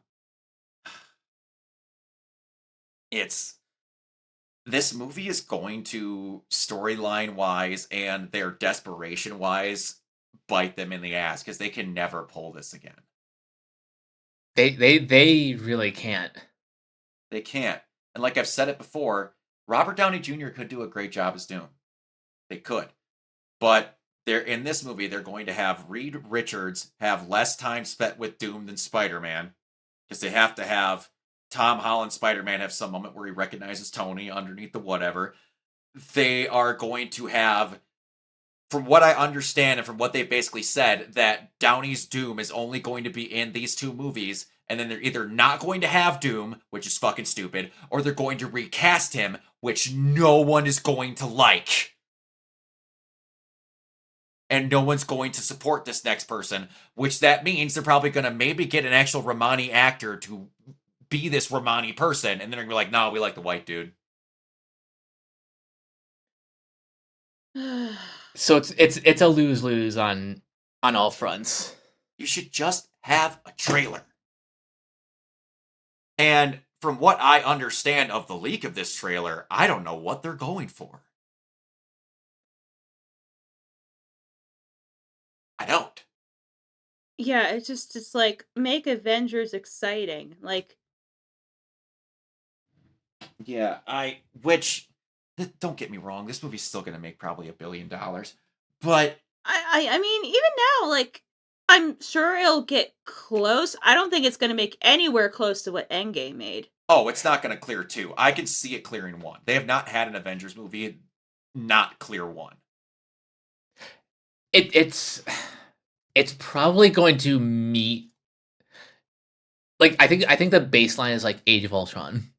The baseline is that. Now, what I can see being bad is I can see no matter what, this one's going to make $1 billion. But if it's received badly, then Secret Wars is going to be fucked. Yeah. I mean, I think it might be fucked either way, because, like, isn't the budget of this thing like $400 million? Like, if it just barely clears $1 billion, from what I understand, they're not going to break even. They have joint budgets to make this thing less expensive. It's the same thing they did with Endgame. Right, but if it doesn't at least get probably $1.2 billion, it's not going to break even. Let alone turn her off it. It's either way. We'll have to see. Umbreon, don't hope a movie bomb. Shut up. Stop with that negativity. But yeah, it's just weird. I just don't know what the point of multiple things is, because you're gonna have these lead up trailers to another trailer for another trailer, and it's just put out a trailer. I mean, maybe it's just me, but I'm just like kind of like out of it. I mean, not just with like Marvel in general. I'm just like social media in general. Like, I don't get, just because of how everything's become like more fragmented. Like, I don't think they're gonna capture that magic of like the late 2010s Marvel. Like, no matter how hard they're trying to push it. Yeah, that ship honestly sailed a while ago. Well, no, I think they can get it back. It's just that they're going to do the thing that's likely going to happen with these movies, is where they soft reboot the entire damn thing. Isn't that even like the whole point of doing Secret Wars, to soft launch like the universe? Yeah, pretty much. I think that's what the thing's going to be, so that they can try and undo what they did and bring in the parts that work, so that they can basically cut out fat. I know, it's just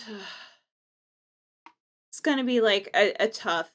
So there we go. Yeah, yay, no more Borky computer. But yeah, it's gonna be something. But we'll see. Kiana, what are your thoughts on the trailer? Hello. What's your thoughts on Doomsday trailer release strategy? Oh, I'm not crazy about it. If it turns out to be what we think it is, I'm definitely not crazy about it. Yeah. I just want to see anything about that movie online, and hopefully it turns out good. Hopefully it will. Hopefully it will. I have faith in the filmmakers, and I have faith in RDJ to turn in a good performance, but we'll see what happens. Yeah. You know, hopefully it's not just as cynical as we all think it is. You know what I don't probably have faith? is, because nothing is sacred anymore. Yeah. You know what I don't have faith in? The people at Disney to keep secrets, because apparently this thing is leaked, and the Spider-Man trailer's apparently fucking leaked. Apparently Sony like already did like a DCMA takedown like so quick. Oh yeah, that's been a manhunt, but boy. Woo, they can't keep anything secret over there. All right. So, now we have Crunchyroll has officially unveiled their top 10 or their top 12 picks for single season anime that are fully worth binging.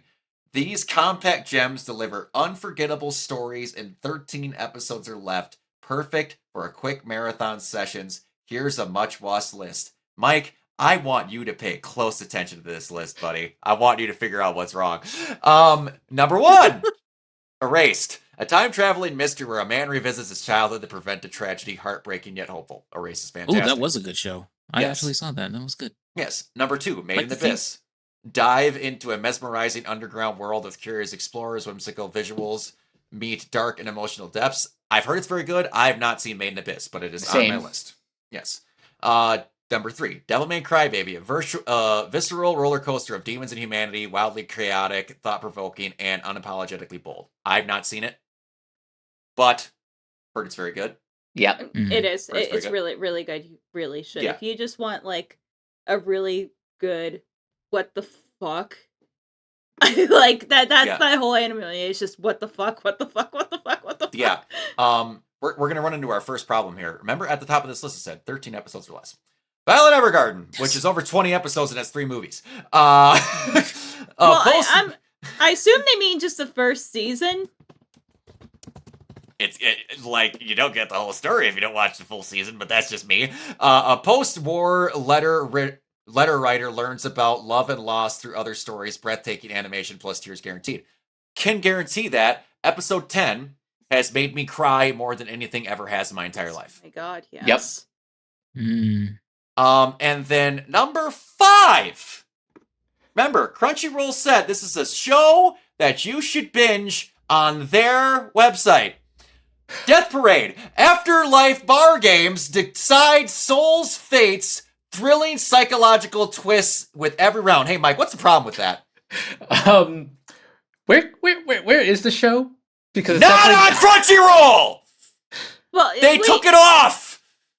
Not only that, but isn't Violet Evergarden like a Netflix exclusive? It is. Yep. And also, so is Devilman Crybaby. Yeah. Oh yeah. Now, I think this doesn't say this doesn't say on their website. I should correct that. But I just find it very funny that a show that they let the license lapse on is one of the ones they say should watch, because now you cannot watch it anywhere unless you pirate it. Madoka Magica, magical girls face cosmic horrors, cute aesthetics clash with the existential dread of an iconic genre subversion. Love that show. Shout out to my friend Allison Sparkles for that one. Yep. She loves that show. Yeah. Cried, another one that made me absolutely bawl my eyes out. Anohana, the flower we saw that day, childhood friends reunite to heal old wounds, packed tissues, an emotional ghost story. Have not seen it, though. Say it's very good. The Promised Neverland, orphan kids uncover a sinister truth, escape room suspense meets chilling dystopia. And it only has 1 season. Yeah, it only has 1 season. It's a shame it never got more seasons. I'm like, you're damn right. That is a great 1-season television show. I've not seen season 2, but I heard it was so bad. So bad.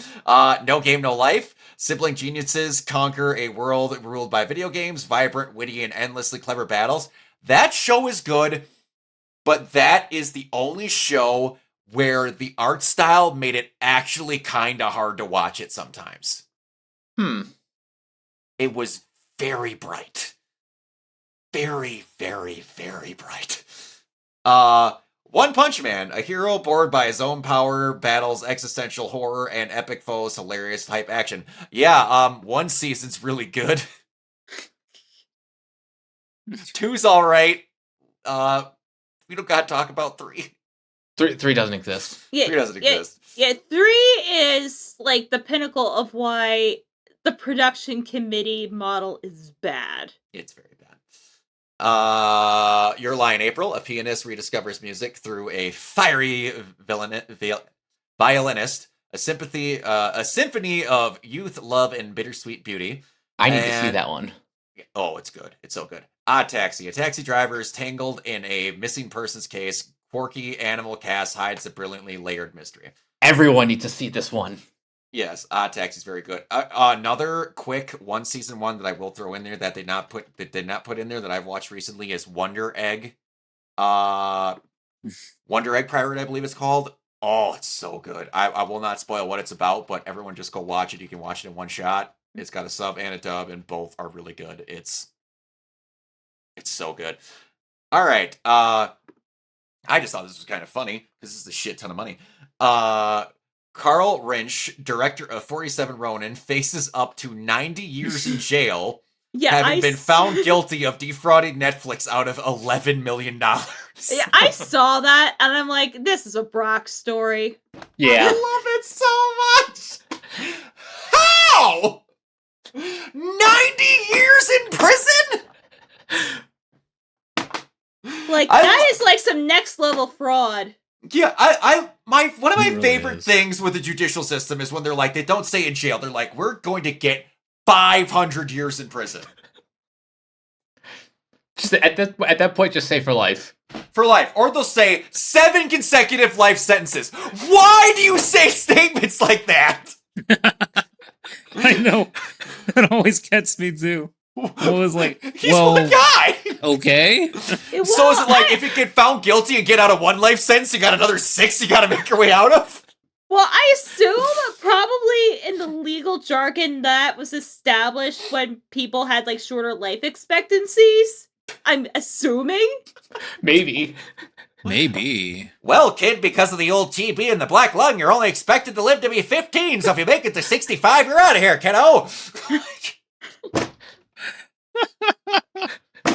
I don't fucking... Alright, even better if the dysentery, like, just go on Oregon Trail. He died of dysentery. The dysentery. The dysentery. God, that reminds me of Bear Grylls. We're wading in water full of debris. Oh, I love it so much. Yeah. Guy who died was survived by nurses in jail and tried to say he served a life sentence and tried to argue that he should have been released. I wasn't around when they were doing that. I was just doing my good old Gatsby. All right.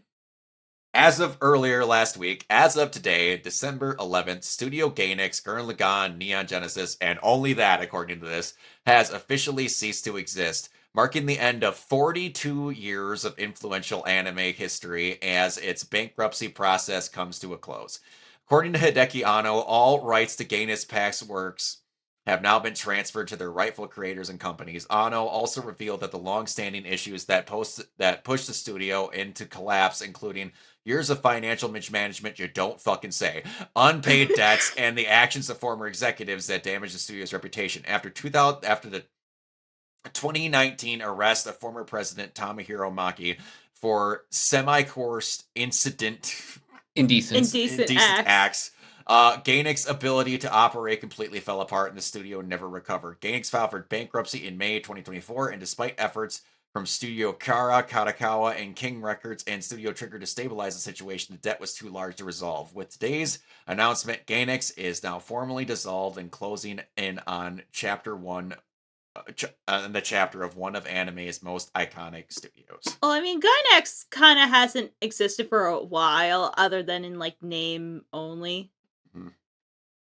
So, I mean, this was, like, a long time coming. It's just kind of crazy that it took this long to finalize everything. Yeah, Well, I assume there's some sort of, like, legal, red tape around everything. Yeah. So, hey, you guys remember when the guy we just talked about sounded like a Brock story? Yeah. This one here is also a Brock story. Las Vegas-based HBO Max subscriber sues Netflix over $72 million Warner Bros. Deal. An HBO Max subscriber has filed a class action lawsuit over Netflix's $72 billion acquisition of Warner Brothers. A Warner Bros. Owned streaming platform, HBO Max includes everything from Game of Thrones to Harry Potter, James Gunn's DC Universe to Barbie, and content is expected to be added onto Netflix if and when the deal comes through. The lawsuit was filed by a Las Vegas-based HBO Max subscriber who has never been a Netflix subscriber, argues that the deal threatens to reduce competition in the U.S. subscription video-on-demand market and seeks to block the acquisition. Netflix's proposal has sparked a tough response from some members in Congress and is expected to face significant scrutiny under the antitrust laws. Paramount, meanwhile, blah, blah, blah. What's-his-face is a really stern ex-girlfriend. According to the LA Times, this HBO Max subscriber, Michelle Fendelender, alleged in her lawsuit filed in the U.S. District Court in San Jose that if Netflix's deal goes through, it would decrease competition in subscription streaming marketing. The lawsuit asked the court to issue an injunction to prevent the merger from happening. American consumers, including SVOD purchasers like the plaintiff, an HBO Max subscriber, will bear the brunt of this decreased competition, paying increased prices, receiving degraded and diminished services for their money. The elimination of the rivalry will likely reduce overall content output, diminish the diversity of the quality of available the content, and narrow down the spectrum of creative voices appearing in the major streaming platforms. In this statement, Netflix sent out the lawsuit saying, "We believe that the suit is meritless and merely an attempt by the plaintiff's bar to leverage all the attention on the deal." Jeez. That was a run-on sentence. Good lord. Yeah, I mean, like, hey, thanks for trying. Like, here's your little What are you gonna participation rating. I'm like, I get it. Like, I'm not want to clown on it too much. Like, it's a noble effort. It's just not gonna happen unless it turns into a class action lawsuit, which I'm not sure. Like, in that short amount of time. I mean, let's just be honest. Half the reason why WB's in this situation to begin with, and along with the other studios, is because they tried to copy Netflix without taking into account the reasons why Netflix works. Because Netflix isn't tethered to old media. Yeah. So they have less operating costs. And a lot of their, material is through licensing, not through production. Because everyone wanted to, copy Netflix. So the reason this situation is even happening isn't directly Netflix's fault. The steal is still bad, but acting like Netflix created these conditions solely on their own is just not true. Yeah, it's something where it's just people just want to blame the person that originated the thing. We're like, "See what you did? You done made it bad for the rest of us, kiddo." I don't know why I just came into LA Noir Man all of a sudden, but yeah, it's just. I just love a person who goes, "You know who's gonna save Warner Brothers from Netflix? Tammy over in Las Vegas is gonna be like, hey you, I don't like that." Yes, we all are thinking the same thing now. But all right, Kiona. Yeah. I'm gonna assume maybe me, and Bree are the only ones that watch this. Saturday night's main event. Yes. Thoughts? Indeed. First of all, very impressed by Obafemi. I thought he did a really good job in that first match with Cody Rhodes. It was a very classical match. He really impressed me with the fact that he could he's kind of a throwback in a lot of ways, and I love that about him. Also, of course, Cody did a great job. I'm sure that Cody was the one that kind of ran that match. Oh, probably. It was really good. Maybe a little bit disappointing in terms of the ending, but it was kind of, again, keeping with the old school theme. keeping it going with the old school theme is the fact that you have, a good old fashioned disqualification, which they usually don't do anymore. So that was interesting. The second match, I thought Bailey was really good. I don't know about the other person, Sol Ruka. I've never seen her before. She was okay. You need to watch more of her matches. I need to watch more of her matches. She's a freaking nature. No, she's really good at that sort of thing. It's not my style, so I'm not inclined to really appreciate it. But it's fine. It's fine for what it is. I think Bailey did a really good job. The tag match with AJ and with Dragon Lee versus the two TNA guys. I'm so sorry, I'm blanking on their names because I've never seen them before. I'm blanking on their names as well. But yeah, I thought it was a good match. It was interesting. It was very, high flying, very AEW style. Not my preferred. But it was good. And then of course, Gunther, John Cena. I think it's about as good of a match as you're gonna see for where Cena is and what he's doing. It's fairly obvious what he's doing. So like we all knew. I have a feeling that we all knew. Oh, 100%. The outcome. But like I think it was the right outcome. I think he had to lose, and he had to lose in that way, where he's sort of like, he's like, okay, this is just me saying that I'm we've gone past me, and like it's now these people's, it's another generation's time.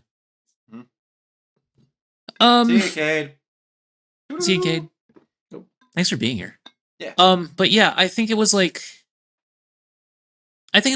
good for what it was. And I think Gunther, to me, so like I have a slightly different take, I think, because we were talking about this before recording. I have a slightly different take here, but I think that for it's gonna make Gunther even more of a hated heel, and I think that's a good thing. Overall. But because the heat that he was getting was really good. Mm-hmm. But I also think that maybe in this day and age, like I think Brock brings up some good points, and I'm not going to say them so that you can say them. But but I think you bring up some really good points. But I'll just say that for what it was, and I was a little bit at first, I was a little bit like, what even was that at first? Yeah.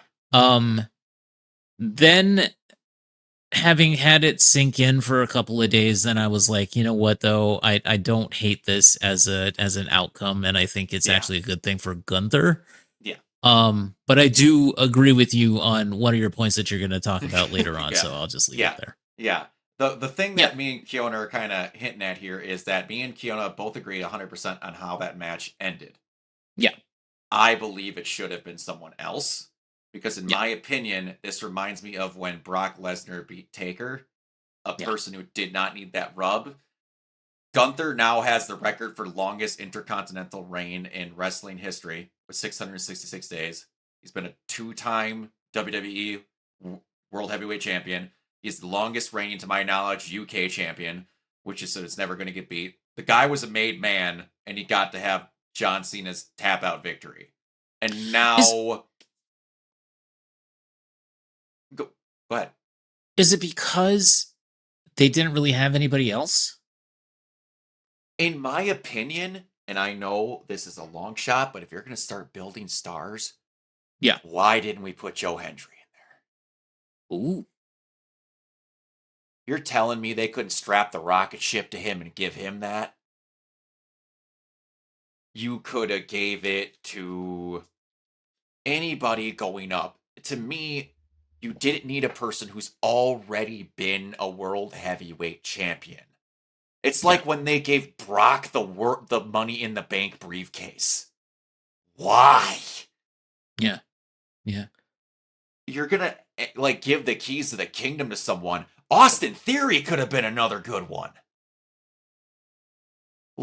Just anybody for it. Mm-hmm. Yeah, but he already has a reputation, Aaron. He doesn't need one. He's already known as the ring general that's tough and buff and beats everyone, and he'll beat the fuck out of you and herdy-birdy burr. Yes, so does Gunther in some situations, if I'm going to be honest with you. Gunther can talk sometimes, but a lot of times he doesn't have a lot going on as far as talking goes. He doesn't. And there's a lot of things where some people need other talking, and there's a lot of times where, do you know what a lot of Austin Theory's charisma and shit he had to do was underneath? Vince McMahon. Yeah. So I'm not giving anyone shit for the stuff they were required to do underneath Vince McMahon. Because you remember what Roman Reigns was doing under Vince McMahon? Having dog food spread on him. Do you know what happened as soon as they started to get out of Vince's little reign of terror and had Triple H bite into him a little bit? You got the tribal chief. And I think that was a little bit better than him having dog collar matches and eating dog food. Yeah. Yeah, no one needs to see that. So no, I'm not giving Austin Theory any crap off of that. I do agree that Austin Theory does not have any charisma. But you never gave him any chance to show any. True. And again, you can't say he doesn't have work ethic because you never gave Theory a chance to have that work ethic. Because he's not been booked. You can't say someone doesn't have something when they never get a chance to not do it. That's this take that I will never understand from people where they're like, well, that guy didn't do that stuff. He's not in charge. You can't say he doesn't work if he can't do it. I know people that show up to work every single day for 60 years and they have the worst work ethic ever. Just because they show up doesn't mean they're better than other people. Just because they're there doesn't mean they're the best worker. No, that's horse shit, in my opinion. That's fair. But it could have been just, like, Gunther didn't need a push. And now, like we talked about earlier, he's not beating Cody. He's not going to be even set up with Cody for a match.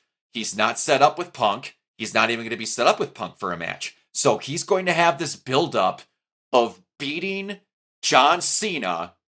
Then it's going to fade and go out, which I'm going to be honest, it's not even heel heat for his character. It is heel heat because people hated the decision of how that match happened.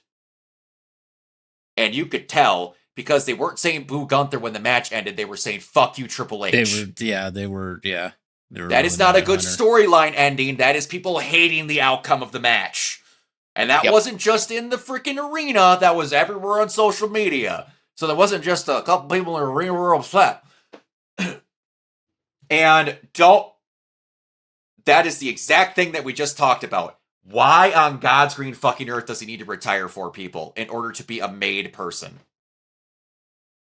Why does he need to retire AJ and why does he need to retire Brock? What do you gain more than what you already have?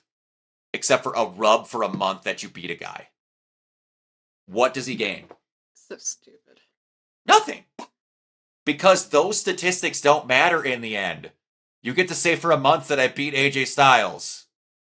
Do you know what AJ Styles didn't gain from? He was the last match of The Undertaker. He lost, but he was his last match. Did that gain him anything? No. Did Gunther gain anything from beating Goldberg? No. It's going to be the same damn thing with Cena, AJ, or Lesnar. He's not going to gain a fucking thing from it. You're going to have a guy who was made already, and you're going to give him a couple more ticks so that nobody else can become a star later. This is the same thing whenever I hear someone go, why don't we just give the Roman the belt for another 5 years? Because he was really good for those 3 years when we had him. And then people will bitch all day long that there's no new stars in WWE. But let's just keep giving the guys who are already made men and had WrestleMania giant matches that. That's bordering on the same thing with Gunther, dude. We're just giving him more and more and more and more when he doesn't need it. He's a made man already. He doesn't need this shit. He doesn't. I will never understand that where it's like, well, we got this guy who's already making millions of dollars and he's on top of the pegs. Why don't we just make his ladder 15 pegs higher and have him go up and have everybody else be shit at the bottom?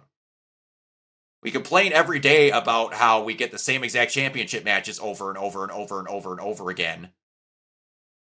But we're not going to make any new stars if we don't give opportunities for people to do this.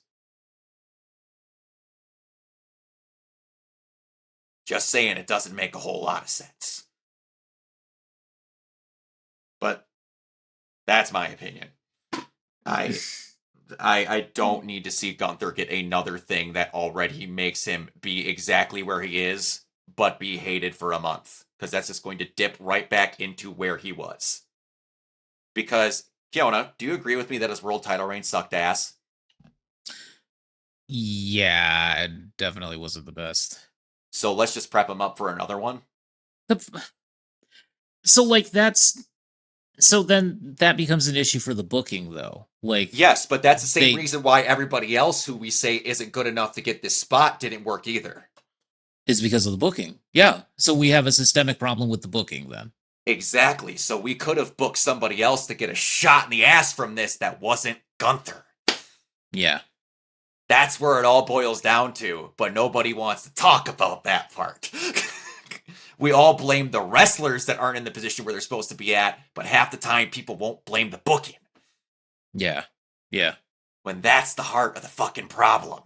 Well, I feel like that's the thing of it is that that's been the problem this whole entire year. Like ever since Raw went to Netflix and everything, it's been like that issue of like a chunk of it. Like it started out so hot, it started out really good. Like it seemed to be going in a very positive direction. It seemed like Triple H was doing stuff that was actually interesting and that we were actually getting something out of it. And now it's just become, it's kind of fallen into the doldrums a little bit. And I think that, they need to, they need to correct something. Something needs to happen. I saw someone post this online, and to a degree, I agree with it. And I don't know if you will. Someone has kind of said that they've made the need to keep up with the not pay-per-view shows kind of pointless. Yeah. Watching Raw and SmackDown isn't really needed because you'll get an 8-minute or like a couple-minute recap that gives you everything you need to know. Also, you can just go on the YouTube channel and just watch it. And just watch the main points of the shows. But even like the matches don't even gain you anything in between because no, you said that they have disqualification finishes not as much anymore. That I would kind of disagree with. Okay. Because every time they now have championship matches regularly on Monday Night Raw and SmackDown. Oh, okay. They never go anywhere because they like have a lot of run-ins. They just had Raquel and Steph, and I'm like, they got to have Steph beat Raquel, and then they're like, no, they just have Brie come in and have her wreck the match because we need to carry it on till next week, and we didn't want to have a winner. Okay, well, up to the point that I was keeping up with it weekly, they didn't seem to have that. But yeah, now okay. So now they're changing it back. All right. Well, do you remember when it isn't the same thing? But remember when for the commercial breaks, they used to make every single fucking match a 2 out of 3 falls so that it could continue through the freaking commercial breaks. Yeah. Oh my god. But yeah, they need to fix the booking on that. They do badly. All right, so we've got one last dumb AI thing, and then we have to talk about some really bad, unfortunate events. All right, YouTube CEO says the platform will expand AI moderation tools despite recent backlash. Neil Monahan added that AI will enable a new class of creators who previously lacked skills or equipment.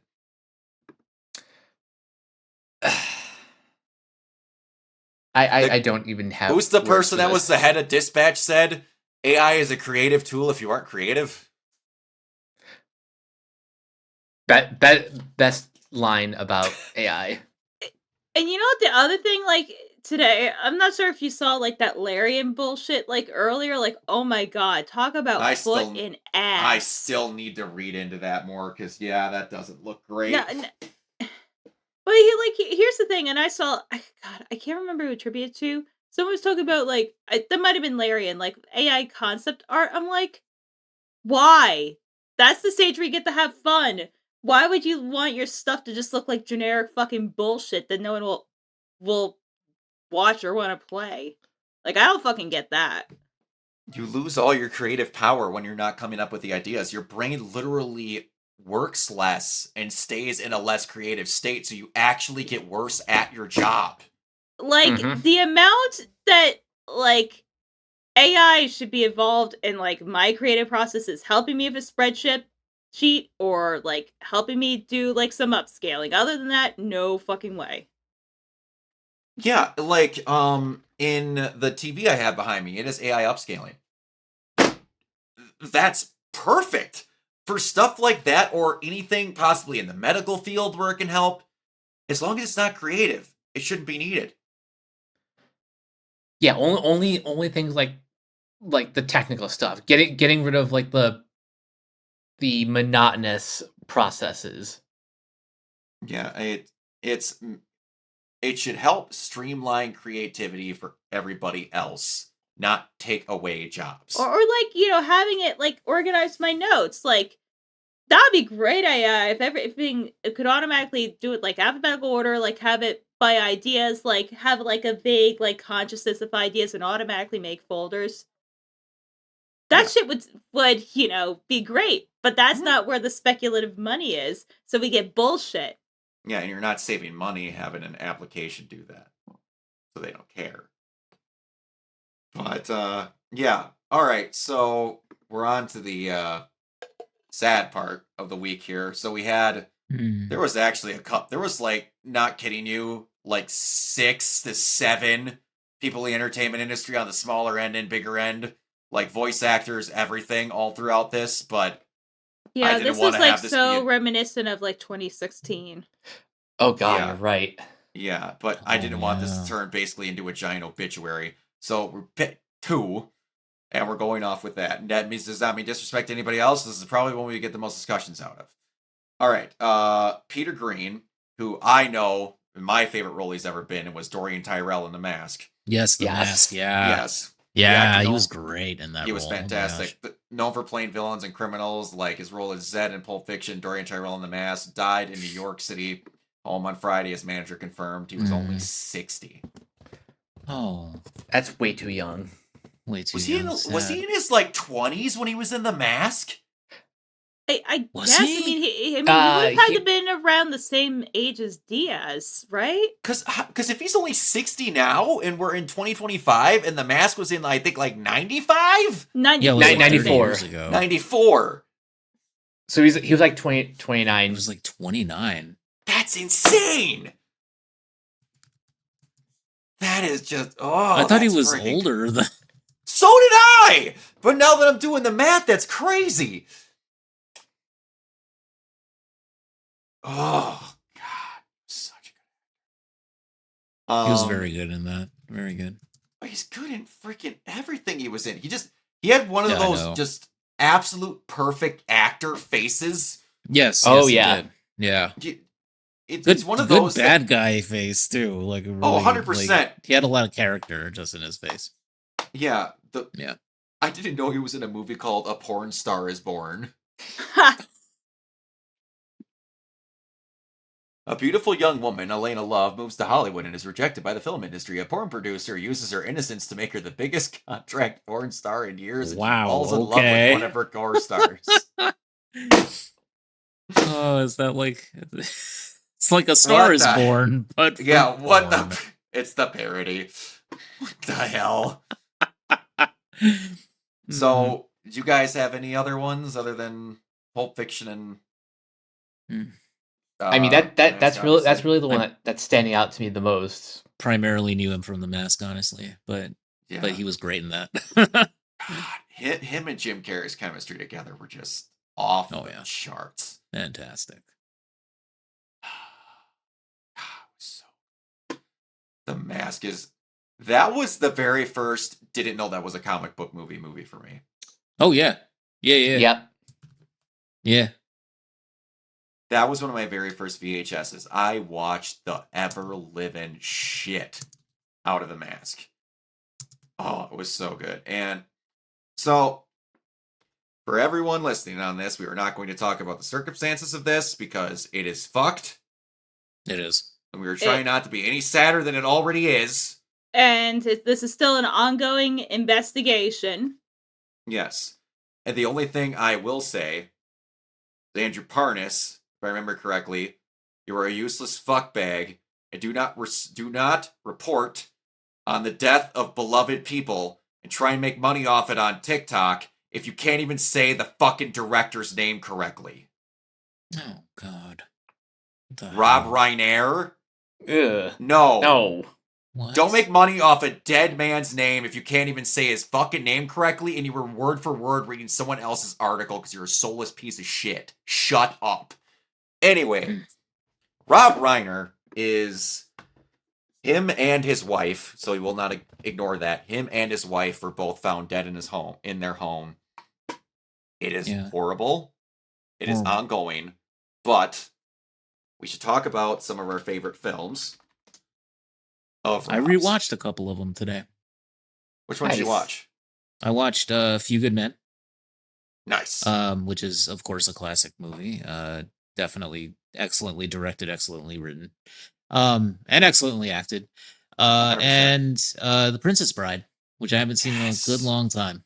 Love that movie so much. Love that movie so much. Yes, Princess and Bride is so fucking good. One Andre thing the I love Giant, about too. his filmography is it's literally bookended by Spinal Tap. I know. Yeah, isn't it? Isn't that fantastic? I know it's so great. Yes. I still need to see the sequel, but I like forgot that happened. yeah, it was back in September. Yeah, that's right. Dude, I saw That them is- on the late night talk shows. promoting yeah, it he and was- stuff. Yeah, he was there. Yeah. It's so funny. It's so weird. I feel like I just saw him on TV. Yeah, Herbert. He was now I'm remembering. I forgot about the episode where he was in Curb Your Enthusiasm as himself. Also, he has a bit role in The Wolf of Wall Street where Mhm. Oh where he, yeah, I that's think right. I think he plays like Leonardo's dad. That makes like too much sense. I'm pretty It sure. does. Yeah. Yeah, that I does. didn't realize that he directed Misery. Like I forgot about that. That he Yeah, dude, directed his run in like in the From, like- 80s through Filmography is the insane. 90s is like from 1984 to 1992, he had probably one of the best runs of like any director's career. Yeah, Yeah. like shit. Like even like Stand by Me. Yeah. No, Stand By Like- Me. like- Absolutely. like, Harry Met seriously- Sally. Like come seriously, on. rivaling Spielberg. Like low key. Like not that Spielberg was doing bad, but a lot of what Spielberg was doing, like he had a couple like Indiana Jones sequels, but like Reiner was like killing it. Oh, was. absolutely. And just he's one of And, those directors that you can tell the feel of a movie and you can tell that he directed it when you're watching Yes. Mm-hmm. Yes. Exactly. it. And So his acting also his acting career as well, and like All in the Family and stuff. Like if you go all the way back there, was in- like he had a spot in 30 Rock too that was No, really good. but he was like so Yeah. humble too. Because I saw this posted on social media, and I think for Lay Crap at some point, like when the dust settles a little bit, we're gonna do North. How could I and- forget? And then and he was able to like dunk on himself about like saying how bad North was, quoting like Roger Ebert. Like he was like humble, like he was able to make fun of himself. yes. I forgot that he directed my second favorite movie of all time, Which one? The Bucket List. Oh yeah, Oh yeah. He's right. that was too. him. That is Oh, I man. love that movie with all my heart. That movie has one of the best callbacks to a out of nowhere dumb joke ever that is paid off in the last 2 seconds of that movie. I'm starting to cry and thinking about it now. But that movie's so damn good. Oh, it's so fun. He's just like that breed of directors that were out around that time period, you just don't. You've like maybe 4 directors that are capable of that same exact thing that are still directing movies now, in my opinion. Oh, and something else. Rob Reiner is also one of the founders of Castle Rock Entertainment, and he was he was a mentor for Frank Darabont, who would direct The Shawshank Redemption. Yes. Mm-hmm. What a great movie, Shawshank Redemption. Oh my gosh. Oh, it's so good. Yeah. So good. God. Freaking sucks. But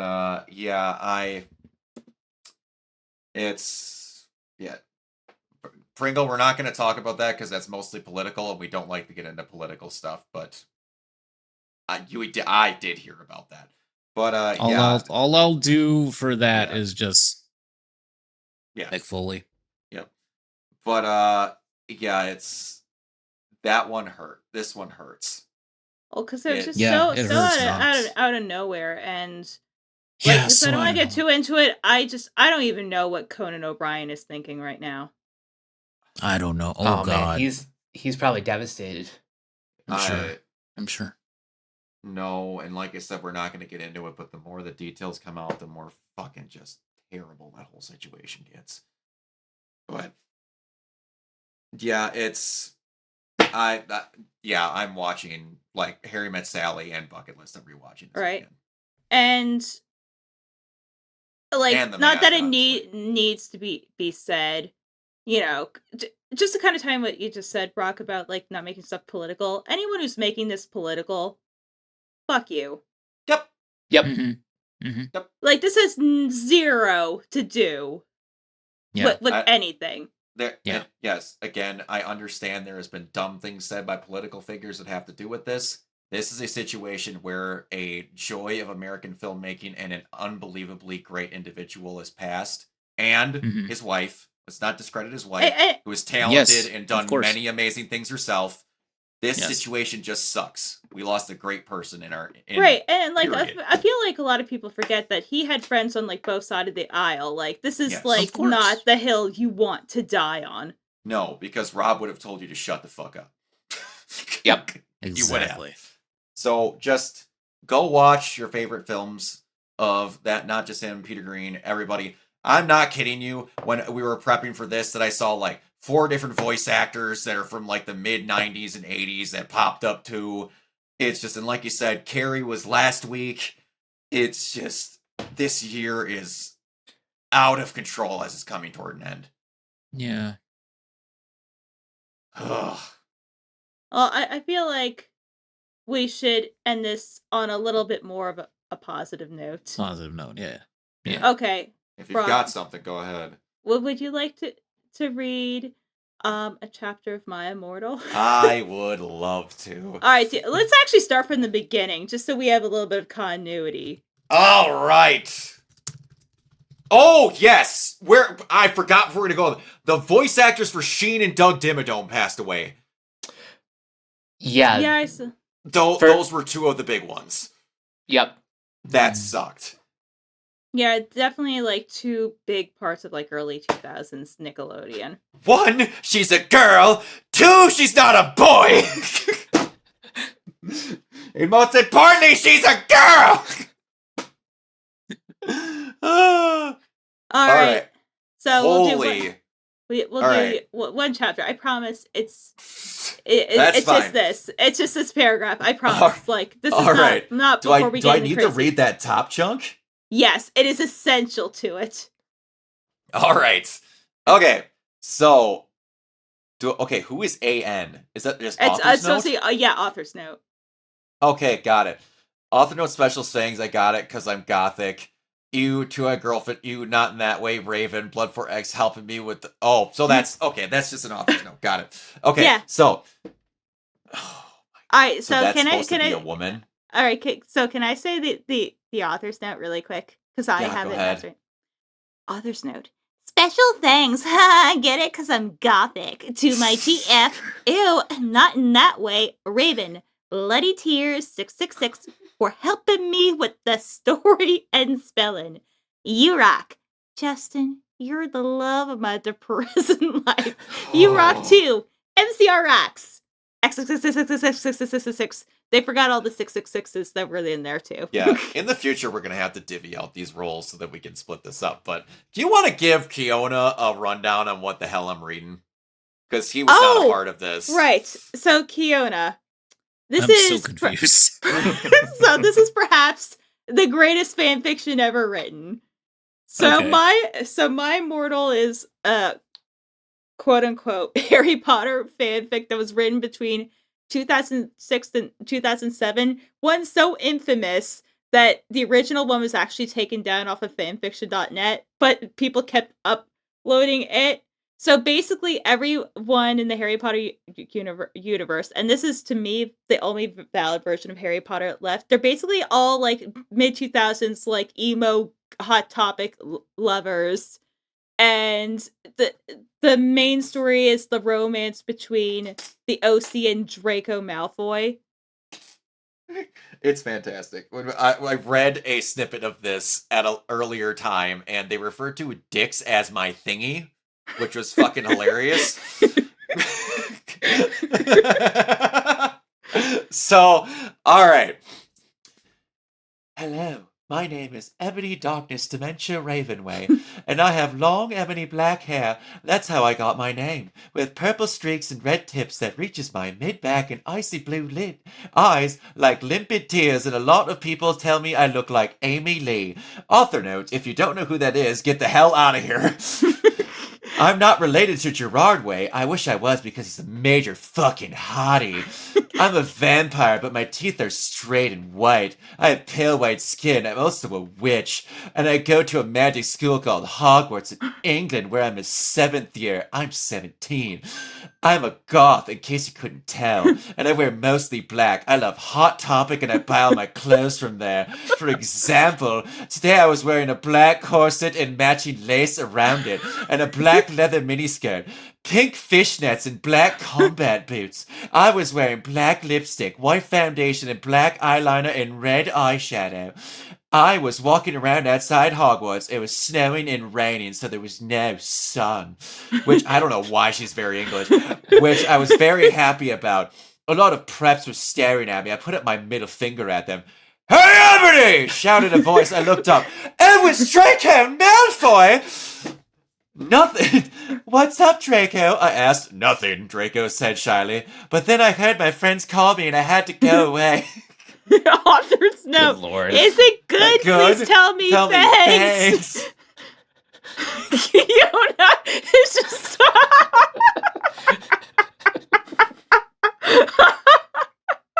I'm gonna have to wash out my brain after hearing this. Oh, it gets worse. So at one point, Tom Bombadil appears and also Marty McFly.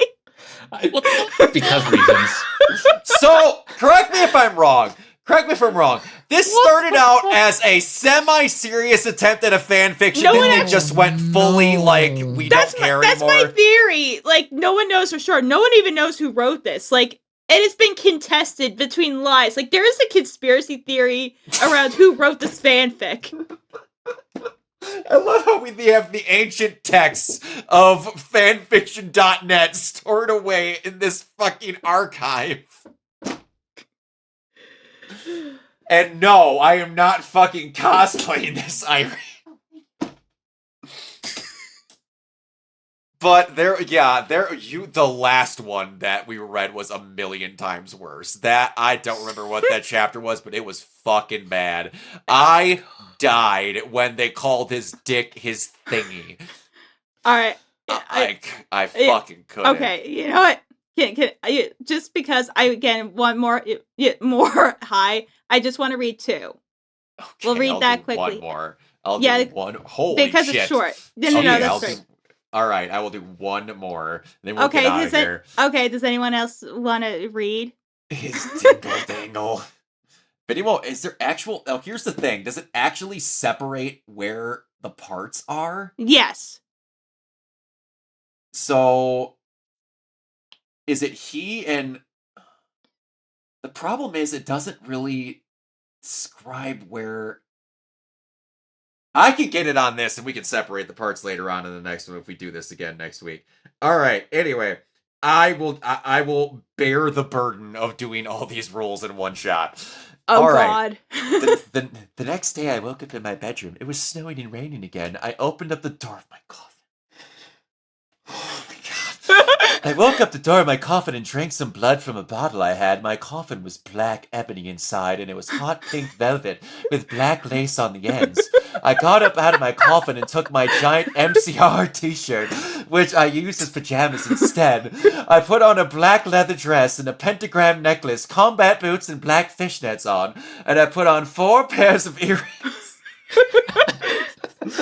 She sounds like a What We Do in the Darkness character. And I put my hair in some kind of messy bun. My friend Willow, author's note, Raven, this is you, woke up and then grinned at me. She flipped her hair, long waist-length raven black hair with pink streaks, and opened up her 4 green eyes. She put on her Marilyn Manson t-shirt with the black mini fishnets and pouty high-heeled boots. This is really hard, dude. We put on our makeup, black lipstick, white foundation, and black eyeliner. Oh my fucking God, I saw you were talking to Drake and Malfoy yesterday. I don't know where that, I'm just choosing it. Yeah, so I said, blushing. You like Draco, she said, as she went through her Slytherin common room into the Great Hall. No, I so fucking don't, I shouted. Yeah, right, I don't know why she's Australian now. Just then Draco walked up to me. Hi, he said. Hi, I replied flirtily. He said, guess what, he said. What? Well, oh my God. Well, Good Charlotte is having a concert. Is having the concert in the Hogsmeade, he said. Oh my fucking god, I screamed. I love GC. They're my favorite band beside MCR. Well, do you want to go with me, he asked. I gasped. All right, I think that's a good place to leave it. That's today. a good place to stop. Umbreon, it gets worse. Like, this will be like, this. You can get psychic damage from this thing. Believe it or not, at one point, I was a normal person. Then this thing happens. This is like a slightly better version of Ready Player One. You're not wrong. No, it really is. Because at least this... No love for Coheed, thank you, Collins. No, really, I would read this 27 times before I would ever, like, read, like, Ready Player One from beginning to end. Yeah, agree. I still remember that freaking RPC podcast where we went through, like, the my god, plot of the book. That's exactly what it made me think of. So funny. All right, yeah, that was a little bit better. Yeah, just a little bit of levity. Goodness gracious. All right, we're going to get on out of here. Bree, where can everybody find you? Does everyone want to find me? Really? Well, if you want I don't know anymore. I don't know. If you wish to find me, you can find me at crazylemur.bsky.social. I'm also on Instagram at lemusrule1, where I post pics, puppy content, all that bullshit. And you know, if Brock's doing an Australian accent, I'm gonna do one too. This might be racially offensive. I don't know. But anyway, you can follow me. Oh no.